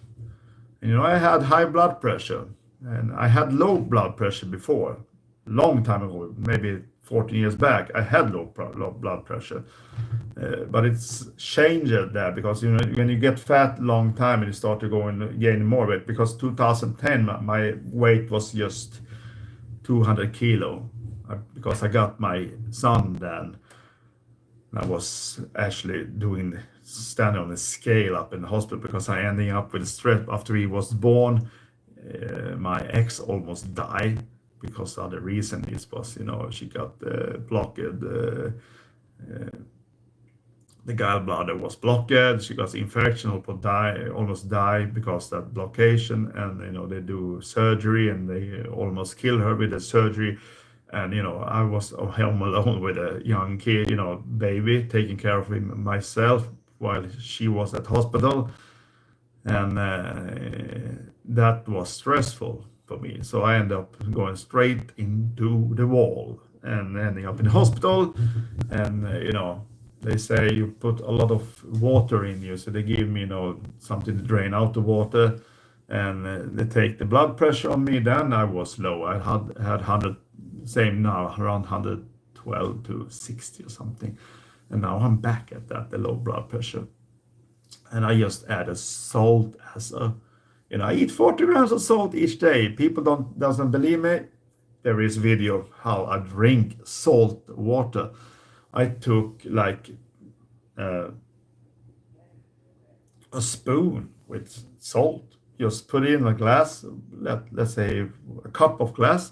I take like a half teaspoon with, we have something in Sweden called Celtin. It's a mix of potassium and sodium. So we have like this new salt. I had that long time. It also contain Epsom salt. Shouldn't eat too much of it because the Epsom salt you will get diarrhea from it. But you have the potassium. So if you have potassium salt in our stores, you can buy it very cheap. So you can use it as electrolyte in Sweden. So it's prepared, ready electrolyte. I eat totally, I eat 1 teaspoon of that, and I eat 8 to 12 tablespoons of salt each day, and it was 40 grams of salt. I said something that was wrong in the interview, a little bit surful. I eat, of course, I eat, this Redmond salt, but I also use the sea salt. So I mix it, everything. So we have in Sweden, we have a brand, the Celtic salt, but if we have a cheap brand that's it's a Norwegian brand, but it's taking the same area as the Celtic salt, but you will pay not more or less 10% of Celtic sea salt. It tastes precisely the same. It looks the same, and it's just maybe can it be in kilometers? Can it be 100 kilometers between where they take up? That salt I buy come from Portugal, on the seaside out on the Atlantic, and the Celtic comes from just the same area, so it's the same bay, but its price is big difference. And because the Celtic sea salt is just a brand, they buy the salt from the same places almost, and some are the same. So I eat a lot of sea salt, and in just stream, soda stream water. I have soda stream as I soda stream my water, so I get bubbles and put salt in it and just shake it and drink it. It was so much salt, so the salt was, laying in the bottom of the water, so I drink the salt and, shoveling right in the face. And I didn't feel the salt. I could eat the salt straight on the, I took a teaspoon and put it in.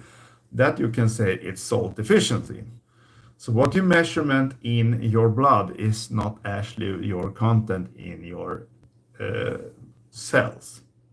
If you are low in the blood, you are in trouble, I will say, because what's in the blood is more or less just a fraction of what the reality is.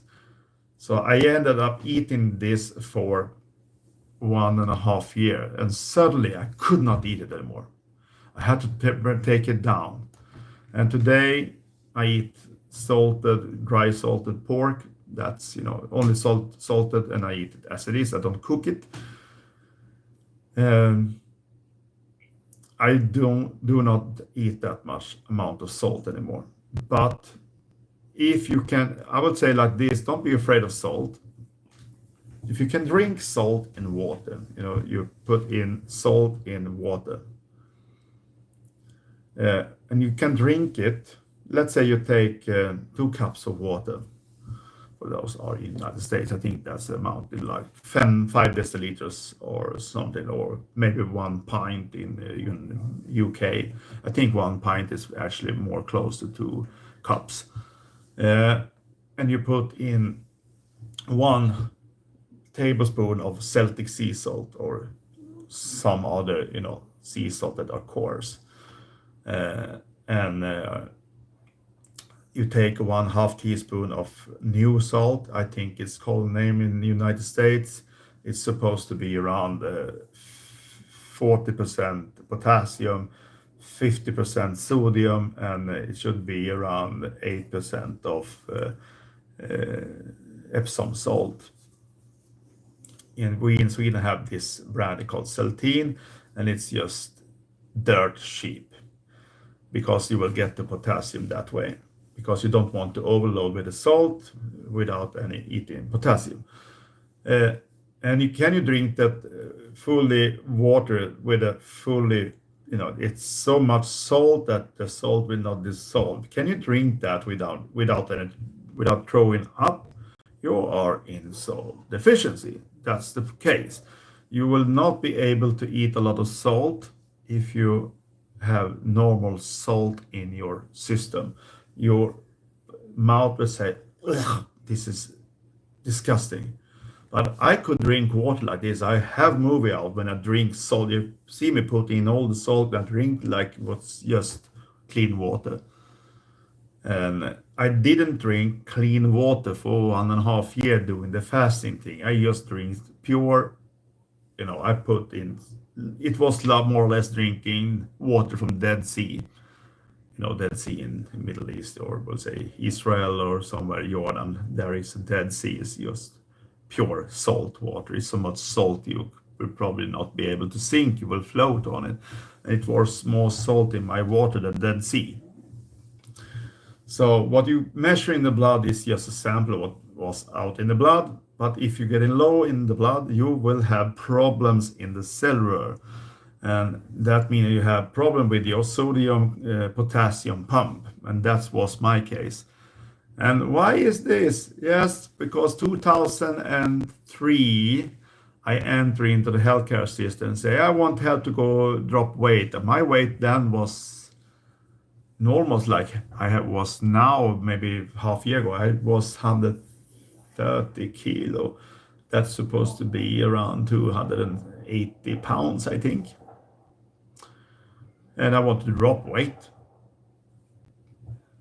And I got into the health system and they tell me, oh, you need to down-regulate your calorie intake, that crappy shit. And I followed the advice and told me, don't eat salt. Salt is not good for you. Eat less salt. Of course, I'd never eaten salt in my life, so I eaten less salt before. So I would tell like this, in my home, I buy 1 kilo of salt. This was a table salt, not that good. And that will last a fucking year in my home. Now I swear. That little salt I eat before, back in the days. So I didn't use a lot of salt.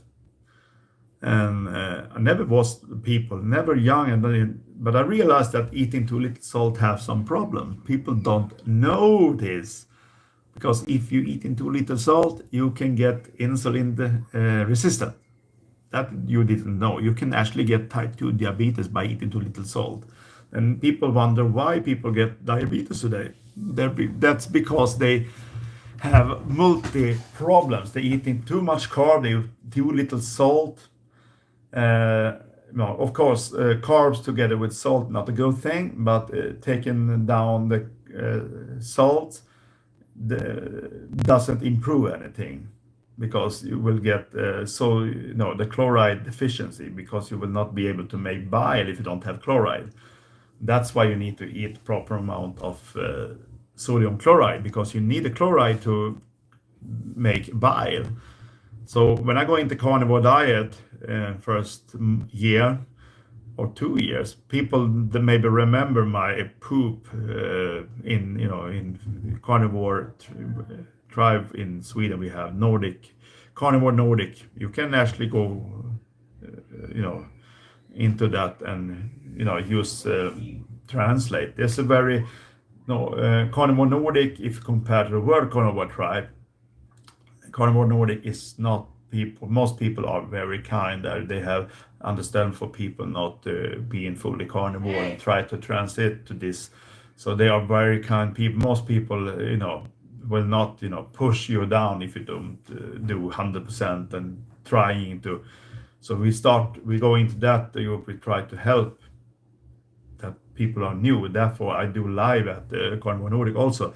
Problem is with Facebook is that if I do live, 5% will maybe see that live because they will not get notification. Because Facebook is totally whacked since 1 year back. You will not get notification. Even if you follow me, you will not get notification. YouTube is a bit better, but it depends on the YouTube's agenda. I don't know what it is. Yeah, sharing experience about this. We'll see that I never knew about the salt in the blood, and the salt cells are different. Yes, because the cell is the most important thing. If you have imbalance in your sodium potassium pump, you will have problem, and it can be stressful, and it can also be caused by cortisol that you're releasing. You can also get imbalance in your pump, and that will make you release a lot of electrolytes in your urine. So you can actually, if you get too much potassium, if you're eating too little sodium, you will actually pee out potassium. And that was not what you want, because you will not add, normally you will not eat potassium in the salt. Potassium will be in the food. So eating too little salt will exclude you from potassium. And when you start eating more sodium chloride, if you eat that and not eating potassium, you will get more sodium. So you will start excluding that instead. So the body always try to keep in the balance. And if you stop eating normal salt, sodium chloride, you will get will not have a lot of bile production, and you will get heartburn. And I got heartburn because I didn't eat the salt, and I eat very little salt, and I got I got this problem with what they call that in English. I got attacks of migraine. I didn't tell Dave about that, but in Carnivore Nordic, they will know this, and I have my action. I couldn't get migraine, I had to go in a dark room and just rest. And this was the high blood pressure. I have not had a migraine attack for over 2 years. It disappeared when I start adding a lot of salt. I think I eat a lot of salt 2022, but I got even more and more and more, put in more salt, and suddenly it disappeared. And I have the high blood pressure, and people that look in Carnivore know that I did the measurement of blood pressure. I told exactly what I eat in salt, and every time I eat more salt and do a new blood pressure, my blood pressure went down. So after 5 blood pressure tests, the last one was normal, and that by adding more salt. So too little salt, you will get high blood pressure. It's not the opposite. So because people doesn't understand how this RAS system work, and renin aldosterone system, you could say RAS is sympathetic nerve system. If you get too little salt in your food, your RAS will be activated, and that means that you will kick out insulin so your kidneys can pushing up the blood pressure for you to reabsorb the sodium out of your urine. And you will know when this is activated, because I was in that state 2022. I go into the gym, and I start training before I realized that training is not a good thing to drop weight. But I go to the gym and I got sweaty, and the sweat smells like fucking pee. It smells like I will put a human urine all over my body by the sweat. the sweat smells like urine. And you know why it did that? Because my body pushed up the blood pressure to get salt back from the urine. And if the kidney is not functional very good, you will get not clear, just not clean sodium. You will get particles back into the blood system, and you will get ammonium in your blood, and you will also get this out in the sweat, and the sweat will smell like urine. That's why fat people smell like shit, because what you feel in the smell of the fat human, the fat people, like I have been, I still fat, I'm not perfectly in, I'm not in the goal weight, but the thing you will smell from fat people is not the sweat, it's the fucking urine that goes straight under the blood, and right up in the skin. And I smelled like someone has peeing on me. And if you compare that today, I didn't do not even sweat at work. I can walk, say like 9,000 to 14,000 steps a day. I'm still not perfect in the weight. But under this time, I start eating more salt. I stop sweating. Think of that. So if you're a little bit obese or sweating a lot, increase your salt intake, because the sweating is not also just a sweating thing. It's also to release something that you don't want, because the body still have to keep in the temperature. It want the homeostasis to work. It was also the sodium and potassium balance. So the body can do anything to release imbalance. It do that to the skin. It do that to the urine. It goes through the poop also. So the body also always have to keep balance, and it do that to any cost. So if you have imbalance by eating too little salt, or are obese from the beginning, then you need to adjust this. Because if you put salt in the water, like I told you to do, cold water, I prefer soda water. Take water, and if you have clean water at home, in Sweden we have probably world's best water supply. So our tap water is cleaner than the bottled water you can buy in the stores. That actually is true. This town I have is Sweden's second best water in Sweden, and one of the best water in the world is in our country. And our tap water is better quality than the water we can buy in bottles. So if you can use only tap water in Sweden like we have, it's perfectly fine. Just blend in the salt and drink. Can you drink that fully salted? You fill up salt, the salt will hit the bottom and not dissolve. And you can drink that water without throwing up, and you feel that this is not too salty, I can drink that, then you are salt deficient. If you can't drink it, you shouldn't drink it. Then you maybe should add some potassium only, and also magnesium you can add. I still have a bit odd magnesium, and this because I try to drop weight and do my fasting, so my magnesium will not be high. I think we had a scale around 0.70 to 0.90 in the blood. I am at 0.71, and then it's the lowest reference, and it's not good. I should be up to 80, 85. But this is the way it is now. It will probably resolve itself when I hit, normal weight. But this is the thing I've been through, so therefore this good people ask questions. I think Kenny Berry told people to follow this account also, because he said what I share or talk about is pure science. It's not a bullshit thing. And this is something I have, I invented the wheel again by myself, because I didn't know about all the education material.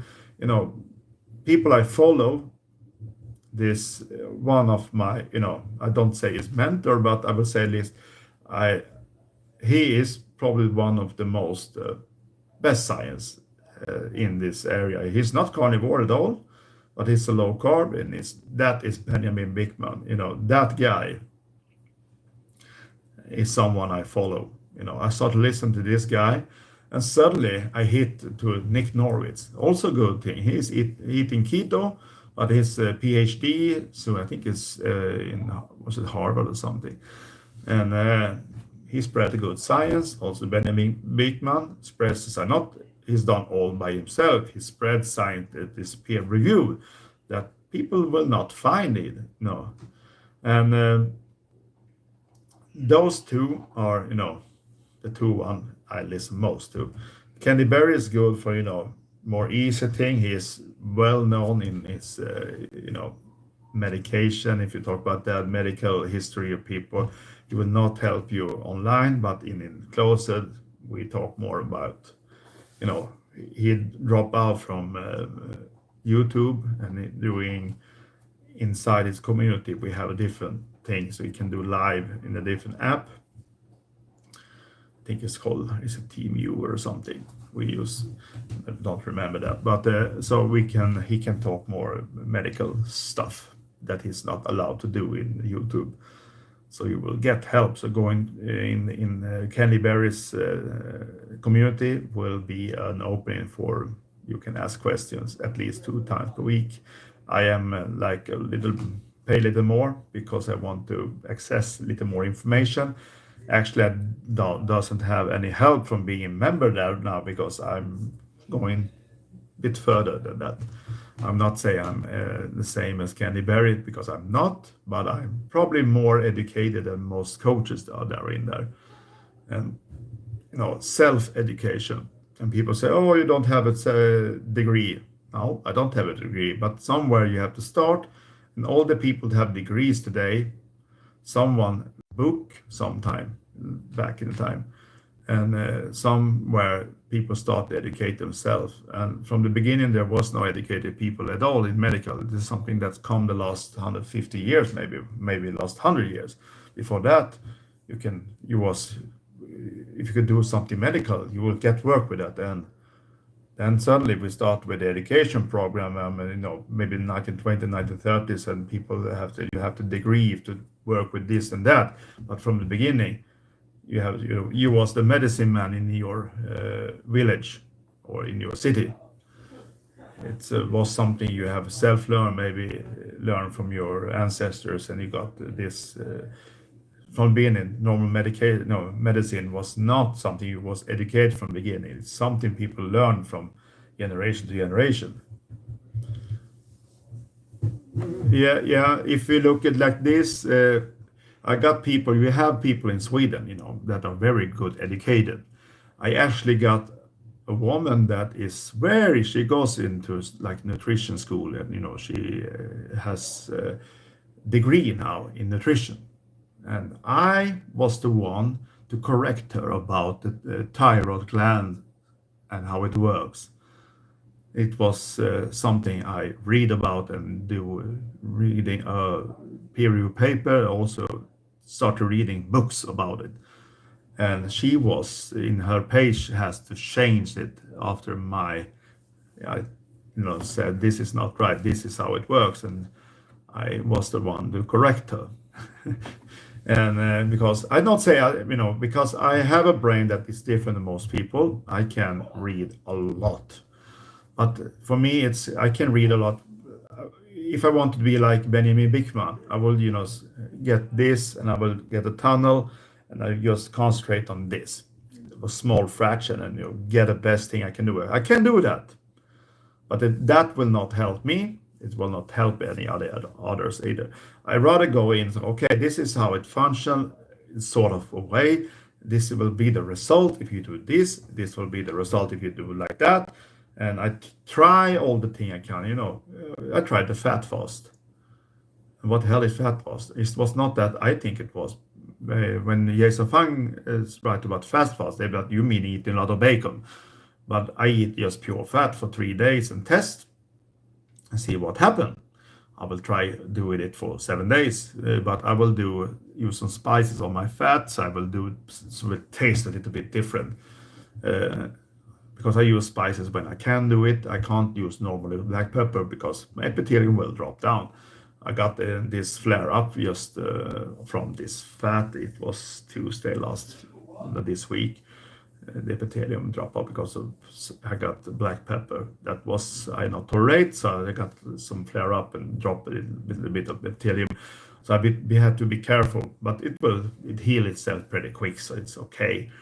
But spices can be good in a small amount on the fat because it will taste different.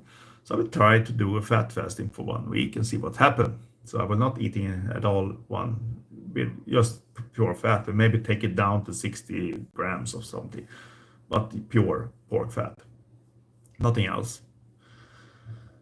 But as me, I listen to a lot of science. I go to the word. Normally, I listen to science, educational when I go to work. So I have 30 minutes. But if I don't do live, I put up the radio, put up science. When maybe I'm being read about something, and I take note this. I go find the studies, try to read them, and listen to him how he explain how it works. And I certainly understand how this study is. You can read the results. And when you understand how the results is made, you can also see if someone's spreading something that is not reality, or maybe not. I say not fake, but it's not usable as a study. You have someone is calling Dr. Ids, I think. I think it's from UK. Yeah. Yeah. The thing is that when you eat I will answer you, Melanie K, that when you eat raw, you cannot eat that. You can't eat as much as you eat in cooked food because you will get. It will take. It will be blocked. Your stomach will get filled like this, and when you eat in the fat content, you will need to dissolve this with your bile, and this will not happen in 10 seconds. It will take a little more hours than normal because if you cook the food like preparing and you long cook your meat, like let's say you take a chuck stick and you do it for 8 hours in low temp, when you eat that meat, it already dissolved in the heat, so all the collagen, everything will be dissolved. So when you put that in your gut or stomach, your bile will have very easy to dissolve this to this whitish mess, and it will go down pretty quick.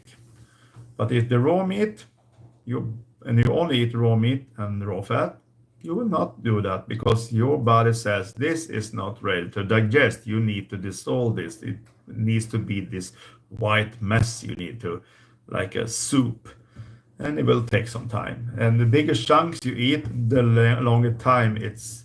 Yes. So I was just for, yep, absolutely. That's what I say when you're eating fat. It's the same thing, raw fat. You can't eat because you will get so full, so you will throw up if you try to eat more.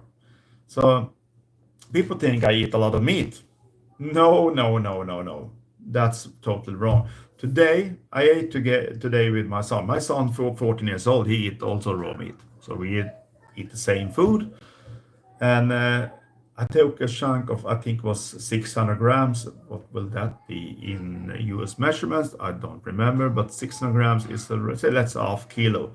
And half kilo is around 1 pound. So we have 1 pound of meat yesterday. We split it in 3 parts. I took one, he took one, I took one to work. So it's around 200 grams of meat I ate to work a day, plus 150 gram fat. So I eat a lot of fat. I think we're around 90%, even more, maybe up to 93% fat now. So my protein fat ratio right now is maybe 90 to 93% to 7% protein. And you can't eat that much you want. I'm still not eating more than that today. So it's around 200 grams of meat and 150 grams of fat. That's the only thing I ate 12 o'clock today. I'm not hungry. Well, quite late. Yes, of course, but that's why I eat the fat. You have like energy. You need when you eat. The problem people do, they start to use the macro when they eat in carnivore, and that's a fault thing to you.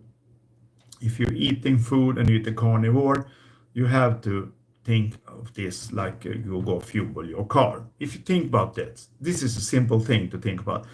You go to the gas station and you have, let's say you can fill up your tank with, let's say, 25 gallon. That's normal for a big car.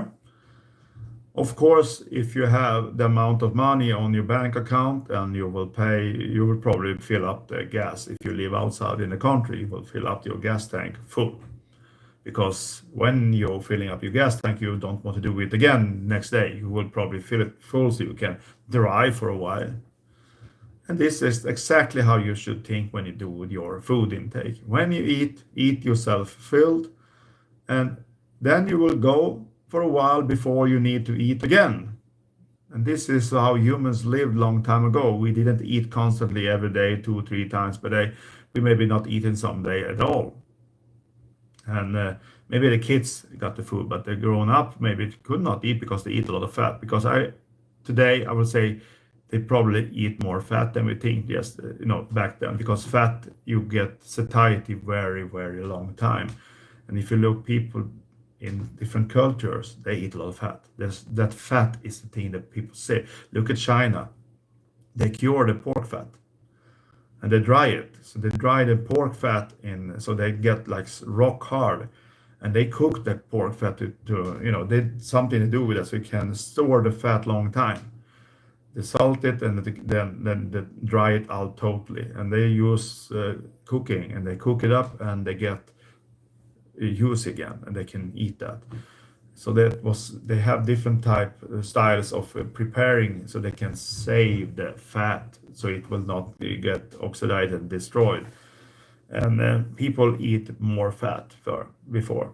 So instead of eating meat every day, someday maybe they eat like a soup with a lot of fat lumps fat lumps. They use fat cut up in the soup. Okay, they didn't eat carnivore. They maybe eat some onion, they maybe eat some potato, but it was fat in the soup back then. Oh, yes, I'm from Latvia. We eat smoke and cured pork belly. Yeah, it's same. And you're from Latvia. I'm half Swedish from North Sweden. My other half is from Poland, Ukraine, and Karachabakar. So I'm actually not more than half Swedish. I am more, Poland and Ukraine mostly, and we have ancestors back to over the Black Sea between Turkey and Russia. But my mother was green-eyed, black hair, and that means that we probably more Ukrainian. For Ukrainian people have more green eyes. So my mother and my sister also have green eyes, but I have two sisters, both have green eyes. So yeah, we have our ancestors. My mother is from Poland, and there are ancestors from both Ukraine and Karachabakar. So I'm not pure Swedish. I understand some Ukrainian. Yeah, and Russia. I would also be nice. That's yes, but that's probably you're not. I will not say Russia, but you're probably from the area around Ukraine. Maybe you're Russian because Russia people also live around Ukraine. But this is gene defection that happen around that. So if you look at green-eyed people, most people in the world living in that area around Ukraine, Poland, also where you come, Latvia, around that. There is most green-eyed people in the world, and most women is from that area. And if you have green eyes, you have ancestors from that area, probably till 100%. So I have that ancestors, and I told them act like this with the brain size. I have, if you look here, take a measurement around here, the brain or the skull is 63.5 centimeters in circumference. And normal people that are big in Sweden, maximum normal is around 59. And I'm 4.5 centimeters more. My son is 62 centimeters. My daughter is 59. And most girls is big when they are 57. And 59 is not that usual, but I think she's not, maybe she's a little bigger now. And it's not empty. It's also a little bigger brain than normal. And as I told you, Mac, we have a science program in Sweden that is speaking about this with the size of the skeleton, the brain size, the skull size, the cheek, and how much teeth you can get in, People have problem now with the teeth, so they will probably most people can't keep 32 or 34 teeth. They have to take out to get around 28, 29. The wisdom teeth will not fit. My wisdom teeth is not wisdom teeth, they are fully functional. I have full space. I can look behind it, no skin, it has fully free wisdom teeth. So I will be able to have more space for more teeth up to 34. But most people have to take out their wisdom teeth because they don't have the space for it. Because they get inflammation and infection in the epithelium and down in the, and it gets too tight. For me, it's not too tight. I have more space than I need for teeth, and it's big difference. And never have any dentist from with that teeth. They are perfectly fine. And if you look at the science program in Sweden, they talk about this, and this is also how the teeth fits and how we are working on this change. If you look at the human 10,000 years back, they were different men, different people, because they were different built. And this science program is about how the diet changed the human. I can do an on-screen recording. This is illegal eventually in Sweden to do. It's a state TV. It's 1 hour of education, and it's a documentary, and it's Swedish subtitles, but they talk in French, they talk in Turkish and everything, because this is a real science program. It's very high valuable in Sweden. So it's not a bad source, it's a very good source. When they spread something, it's pure peer review science. And they talk about the human, how food change our health. And we can measurement that in our skulls, in our bones, how the human got from, like, we was 6 point plus on the height, and we was big skulls, big cheek, full teeth, bigger body, bones bigger.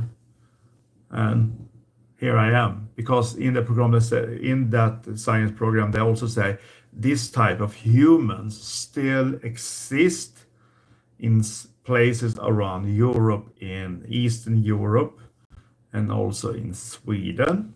So we have ancestors that still have this bloodline, and they haven't eat this modern stuff of food. And this is something I checked up. I couldn't go into a lot of that. I checked up my ancestors. I talk with my aunt that is living. So I check up how the Swedish, how they ate when she was small, and I find out they live on meat.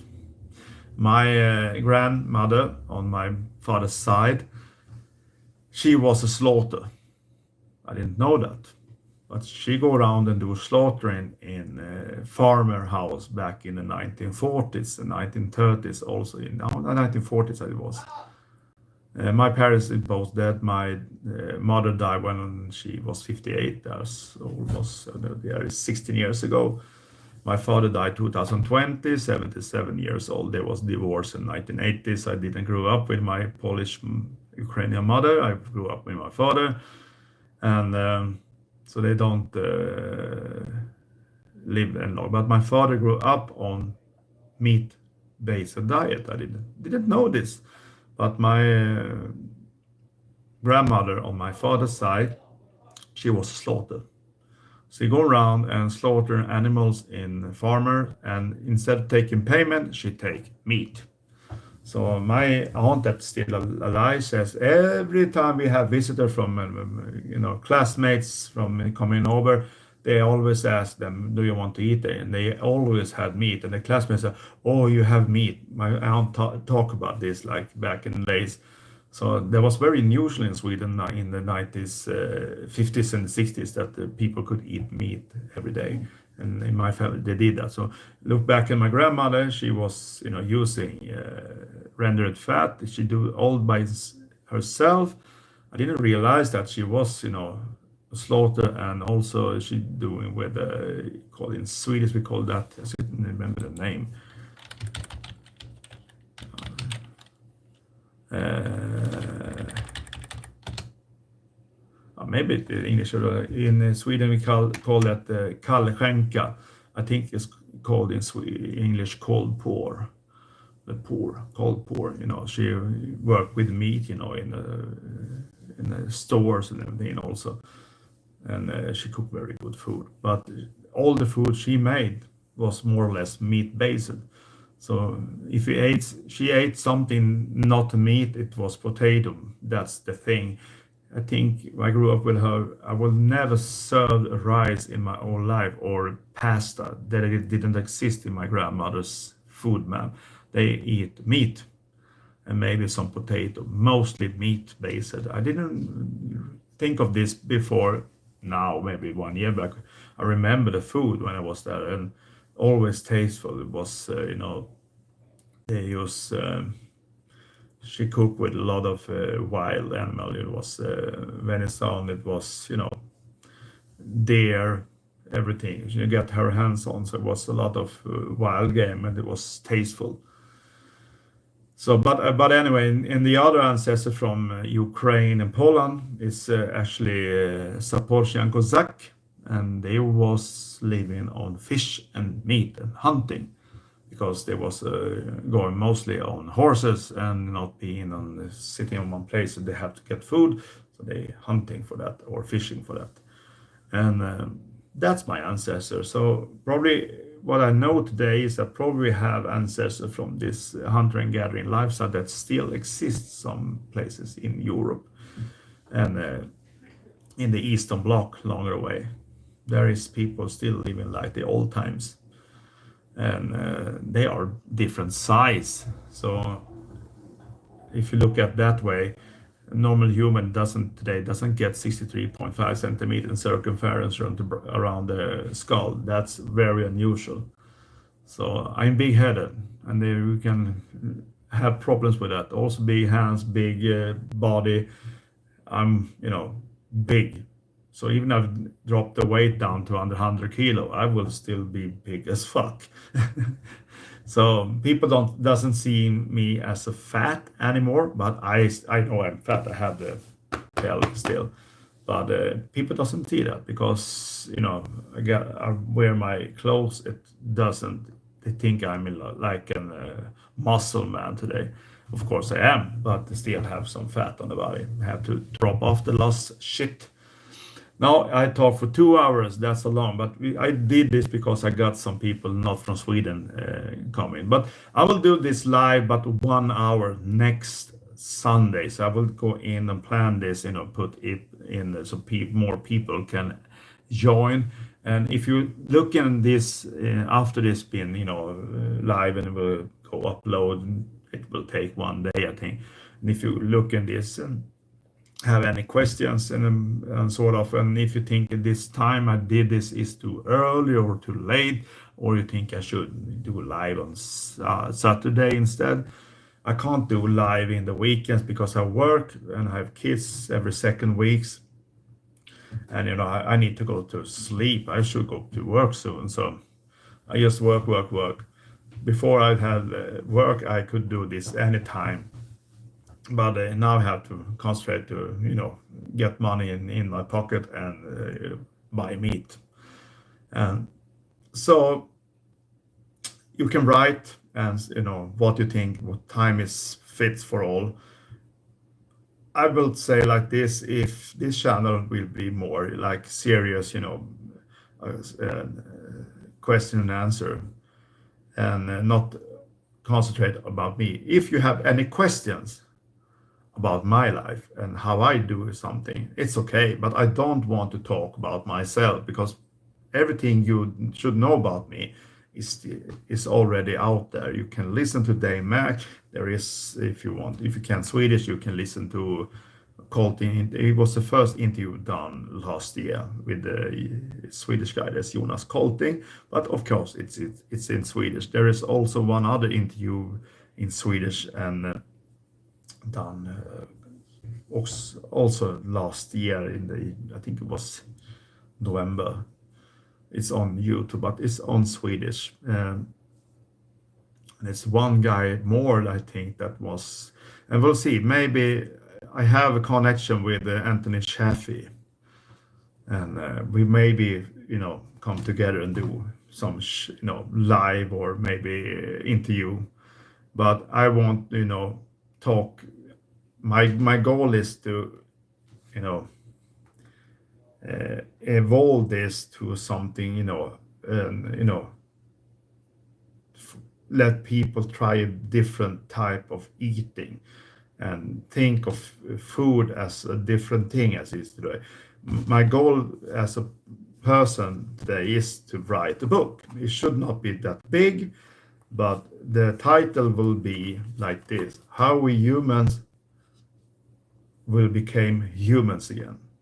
That's the title on it, because that is a title that will show food and how we eat, how important it is for humans. And I say carnivore absolutely one of the best food map you can eat, like a food lifestyle. Of course, there is nothing more nutrition rich diet you can eat. But it's not that simple for most people. Of course, you shouldn't need to eat supplements, because I will end this in 5 minutes, so then I will stop.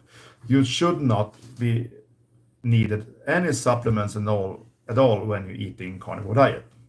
That's the goal. But it's all depending on how your metabolic state is today. If you are metabolic unhealthy, you maybe damage your methylation pathways, that you cannot methylate your vitamins as it should. Then you will get vitamins deficiency. That means that you probably need to add supplements on vitamins for some time. So your body will be able to build up your pathways, because you can rebuild them. That's possible. It's not, the human body can repair itself pretty good in many ways. The thing is that with humans today is that we have forgotten how humans lived long before us.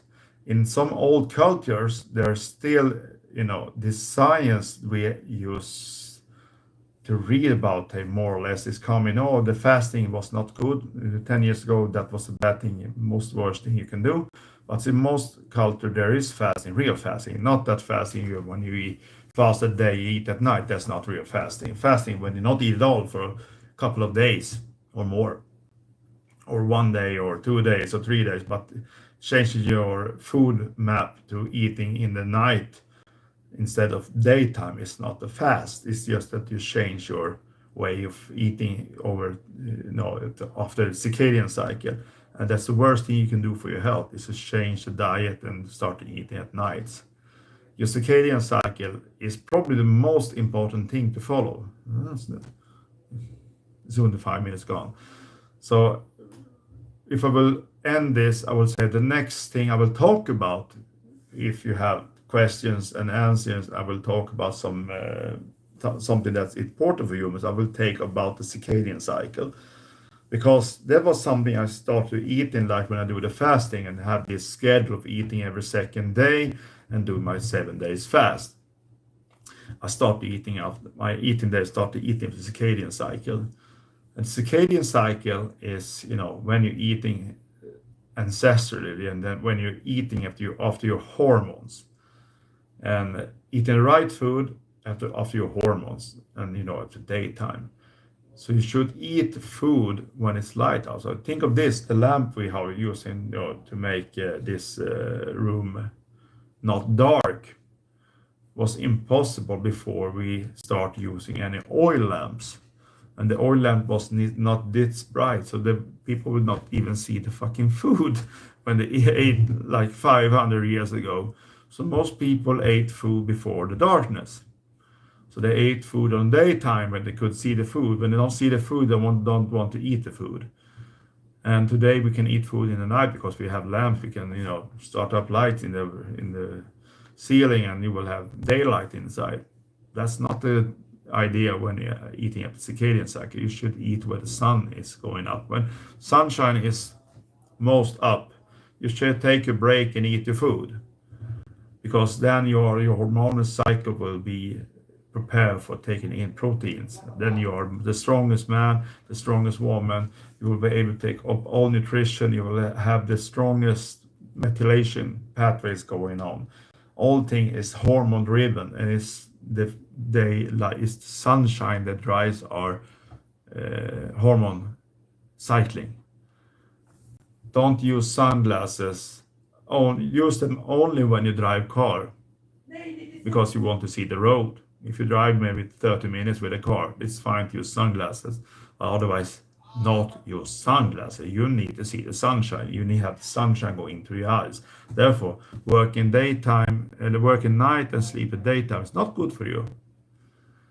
Then you maybe need to go up to catch the sun with 12 o'clock and maybe sleep 1 hour before to work if you work nights. But you need to eat and stay awake and eat your most of your meat and fat when it's sunshine and your sun hitting your eyes. The daytime is the time you should eat most meat and fat on. Then you will get most nutrition out from the food, because you will have better methylation on the daytime. And when you go into night, your digestion will slow down, your hormone will downregulate everything, and it make your prepare for fasting and prepare you for repairing your body. That means don't eat food at the night, because your body is supposed to repair itself when you're not eating.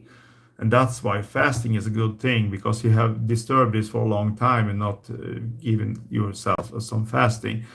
You will damage your body. And if you're eating like before carnivore and you're eating 5, 6, 8, 9, 10 times per day, you're snacking, then you will get a problem with your gut and your small intestine and your stomach. Everything will be, in, I'll not say pieces, but you will have big inflammation problem, because every time you eat, you damage your lining. Any food, even meat, will damage your lining. That's why you shouldn't eat, so you can repair yourself. So every time you take a fast, more longer than 14, maybe up to 18 hours, your body will heal itself after every meal. If you're constantly snacking, you will probably get inflammation, because you never get healed inside your small intestine in the lining. And every time you eat, you also get your immune system to work, because you have like small nodes in your end of your, when you start in the small intestine, you have small nodes that cashing up around 2% of the proteins you're eating. It goes straight into the blood. And why does that? That is because your immune system must see if the protein you're eating are food and not other shit. It can be toxic for you if it's the wrong protein. And if it's a wrong protein, let's say it's from a pathogen, your body's immune system will make you throw up. You have a defense system always going. So your immune system will be active every time you eat. Therefore, when you eat and have an infection, the worst thing you can do is actually eat when you have an infection in the body, like in flu or, virus in any way. Virus is also proteins, and you have that in your body, and your immune system has to deal with food. Then it will drop off with the virus, because the food is more dangerous. With the toxic content, you will die if you don't have a working immune system. So therefore, your immune system will concentrate on the food. So every time you eat and have a cold or a virus in the body, your body first do with the food, then will do the infection. So if you don't eat at all and you get like a cold, that's the cold, but it's also some viruses most people get cold from. And when you eat, you will prioritize the meat that you're eating. That food need to be checked for your immune system. Therefore, you drop off the other one and you can get even more sick. So if you're fasting and get a cold, the cold will disappear pretty quick. And I have many times been near to get a cold, and I do fasting, and the cold is gone. So if you're feeling a cold, do fasting. Do 3 days fast if you're feeling getting a cold or a virus infection, And virus is for real. You don't have to disagree or not, but the virus is for real, of course. And but the body can, in a healthy human, it can handle it and it will kill it. But if you constantly snacking, you will start your immune system to take care of the food instead of the virus. But fasting will take care of the virus, and you will also after I think it's 46, 42, 43 hours, your lysosome will be activated. Lysosome is a good thing. It's a cleaning system that because a body that is in not starvation, but it will be some kind, it will react like this. It has to fix amino acid, so the lysosome start to collect bad proteins, bad cells, bad proteins. Bad protein can be virus protein. So if you're fasting, you will induce lysosome. Lysosome will eat up all bad proteins. And guess what proteins you can do after take an injection? Do fasting if you're taking that. Because if you have proteins produced in the body that don't supposed to be there, do fasting. Fasting will destroy that protein factory inside you if you're taking that shot. So even if you have that infection, I had that one. I almost died of but it was not the COVID was the most worst thing for me. It was the pneumonia the month after, because I got black fungus in my lungs after the COVID. I didn't mention that for Dave. So actually, people maybe not know this, but people in the Carnivore Nordic have seen all the measurement from the blood works and the lung test, everything I did 2021. I forgot to tell Dave about this. This will be man, I talk a lot. So the 19th May 2021, it was 3 weeks after the COVID almost disappeared with a fever. I started to see two roads when I drove my kids to the school, and suddenly my eyesight was diminishing. So I feel very, very old in the body, and my kidneys was the one thing that hurts. It feel I had a back pain. It was not back pain, it was my kidneys. So I go into the ICU, and I got they checked my lungs with dator tomography, I think it was called dator tomography in Swedish. So they checked my lungs with Röntgen, and 5 minutes after the photographication was ready and done blood tested, they take capillary blood of me. They come in an ICU team and they just shove me into a room, put me in with a big plastic with a fluid called doxycycline. I have a mycoplasma infection in my lungs after the COVID, and my lungs was dysfunctional for 90%. So I was actually, I didn't mention for Dave this, but you need to know this, because I was actually clinical dead for a couple of minutes if you take the blood tests and check all the oxygen. I was down to oxygen level in my capillary to supply for the heart and the kidneys and the liver, everything. It was down to 25%. And my oxygen tension in the blood was 2.3 kilopascal, and the lowest you can survive is 2.5. So I was living dead. If you took the measurement, I was not supposed to live. I should supposed to be dead. And I walk with my own legs. I could not walk alone, but I had never in my life had so much pain in my kidneys as I had that day. And I go to the toilet and pee, and it looked like I peeing out black tar. It looked like Coca-Cola or something. And it was my kidneys that almost gave up. And it was infection in the lung from mycoplasma. It's black fungus you can get after that all the people die of when they called it a silent pneumonia.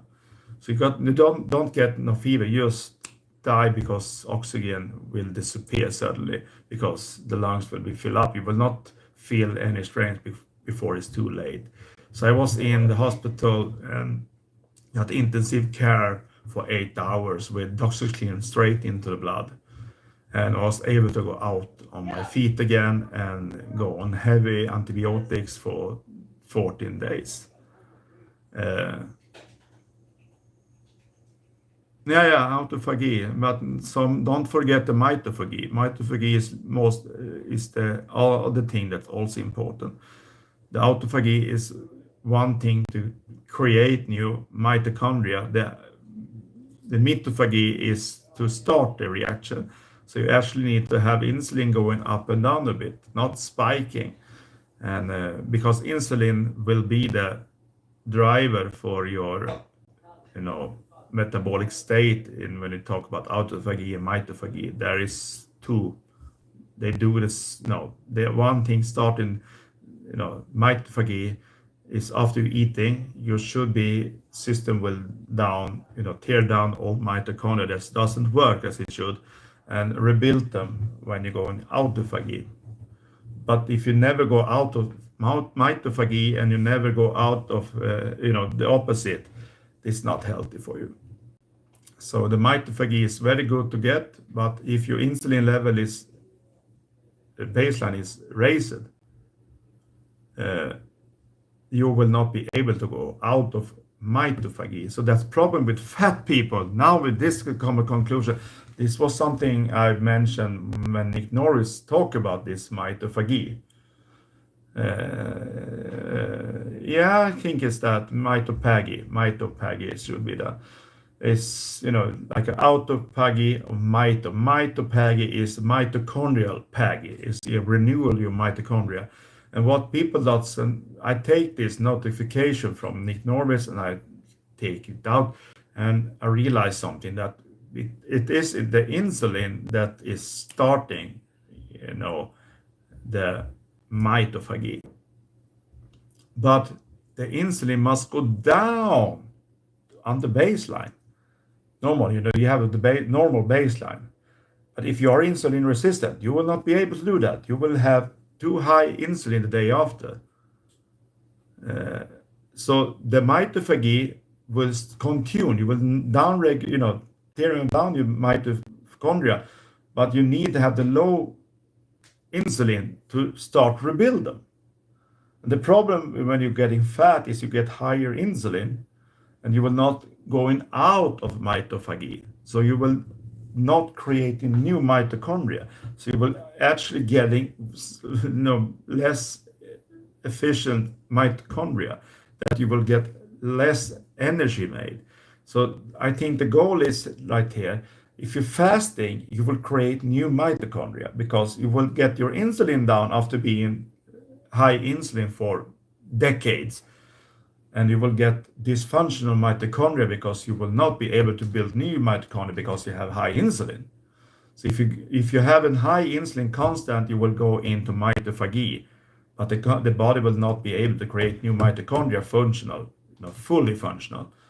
And then you go down in insulin level, something else happens. So when the insulin goes down, you go into mitophagy, but you will also do something else, and that you will dissolve your body from deuterium. You've never heard about deuterium. It's one thing that is, I think, is around, normal people should have around 11 parts per million in deuterium level. But eating the wrong stuff, like sugary stuff, like potato, bananas, ananas, pineapple, I think it's English, excuse me. Pineapple, the deuterium is called. It's a heavy water. And every starchy food contains high amount of deuterium. It's heavy water. It was not on the earth from the beginning. It's come from outer space somewhere back in the time.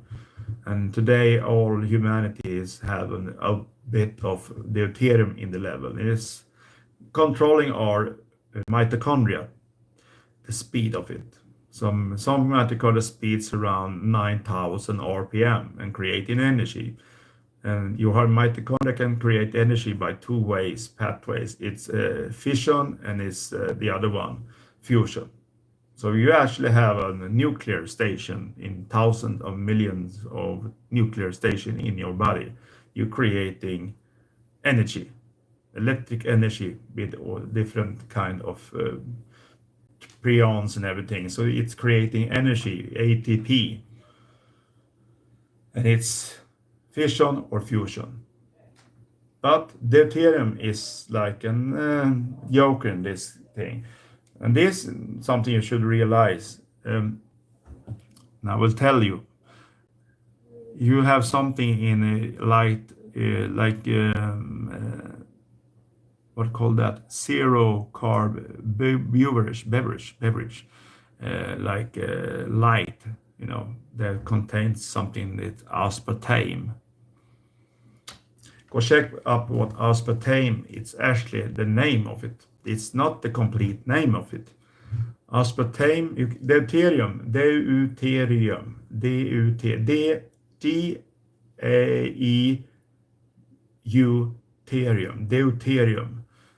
And Anthony Shafee has I think 1 year old now, an interview about deuterium. But deuterium is a thing that with the wrong food you can get up to 15 to 70 parts per million. There's not much, but it's slowing down your mitochondria. So you will get less energy made with higher deuterium level. And when you're fasting, you will get rid of the overload. So you will get your deuterium level down and you will get better energy made. But drinking zero, like I will not name any brands, but the light version of sugary, not non-sugary light, like beep beep beep light, and the brewers with aspartame. You know what aspartame is? Check up what aspartame's real name is, because it's not aspartame. Its real name in science, and you look at what it actually is the name is aspartame D5. And the aspartame D5, check it up what it is. I know exactly what D5 stands for. D stands for deuterium 5. And it's actually, aspartame is actually made, yes, it's a hydrogen. So deuterium is atom added to the aspartame to make it sweeter. So when you're drinking aspartame beverage, you're drinking deuterium 5. You're drinking heavy water molecules. And it's not that good for you. Of course, it's better to drink that if you want to drink some soda. It's better than drink sugary stuff, of course, but it's not good for you because it's deuterium, and deuterium is not good for your health. But if you're doing fasting regularly, the deuterium level will not be a problem because you will you will drain yourself out of it every time you do fasting. But if you do not do fasting and drink a lot of this new type of aspartame beverage, and also eating sugary stuff, starchy sugary stuff, you will have too high deuterium and your mitochondria will slow down. And slow down mitochondria is dysfunctional. Dysfunctional mitochondria will eventually turn over to fermentation. And when you have fermentation, you can check up Thomas Seyfried. And I will not tell you more about that because I'm not a science in cancer. But if you look at him and the Warburg, that was over 100 years ago. That was the first man studied what happens with cancer, how it comes. Thomas Seyfried's science has talked about dysfunctional mitochondria, and he called that ghost mitochondria. You will see them, but they will there, but they will not do any work. And it's called fermenting. They do the fermentation mode. And when they do the fermentation mode, that's was every cell in the world started one time in the back millions of years. All things start as a fermentation bacteria. And when something is fermentation in the body, is something that grows in you. It will be not stoppable. Fermentation is not stoppable. It grows as long as it's fuel. And what's not stopping is cancer. As long as there is fuel for cancer, it will start growing. So stop the fueling, it will die. And Thomas Seyfried, I will not talk about because it's not my thing to deal with. I listen to the science behind it. I read his book, by the way. I read a lot of books, and I understand the mitochondrial function. And if you are fat, most fat people that get obese, obese people also get diabetes suddenly, and all this creating bad mitochondria, and the bad mitochondria is good start way for getting cancer. Most people that have diabetes will get cancer more quickly than other people. So that probably have, like Thomas Seyfried says, it's more or less mitochondrial dysfunctional. So that is starting this problem, because cancer is not coming from outside, it comes from inside yourself. It's your cells that's supposed to be erased that is starting growing wild. And that's because you're not doing fasting and not going autophagy. If you're doing that, if you're doing 5 days fast, 2 times in a half year, you're reducing your risk of getting cancer with 88%. That's the case. You can read it up, you can check out the science. There is reality, there's peer-reviewed paper about it. I will not mention it otherwise. That is something special with me, because this is live. I don't have any books, I don't have anything. I talk with my brain about everything I read about. So I'm not prepared for this at all. I talk whatever comes to my mind right now. And if you ask any questions, so I have the ability to read a lot and to store a lot of information. And that's why I work with that thing I work. I work with car parts, and I work with 20 brands of car now. I work at Europe's biggest car dealer. We have second-hand car. We're the biggest company in East Europe, and the biggest plant when we produce or repair all the cars. And I work with all brands on the market, and I have still all the parts number in the head from when I work at all the places. I remember everything. The brain function is not compared with anybody else at that work, and that's a little special for me. So I have good memory. I have memories going back, way back when I was small. I can remember day after day after day, and just cash it up and take up. I have too good memory, by the way.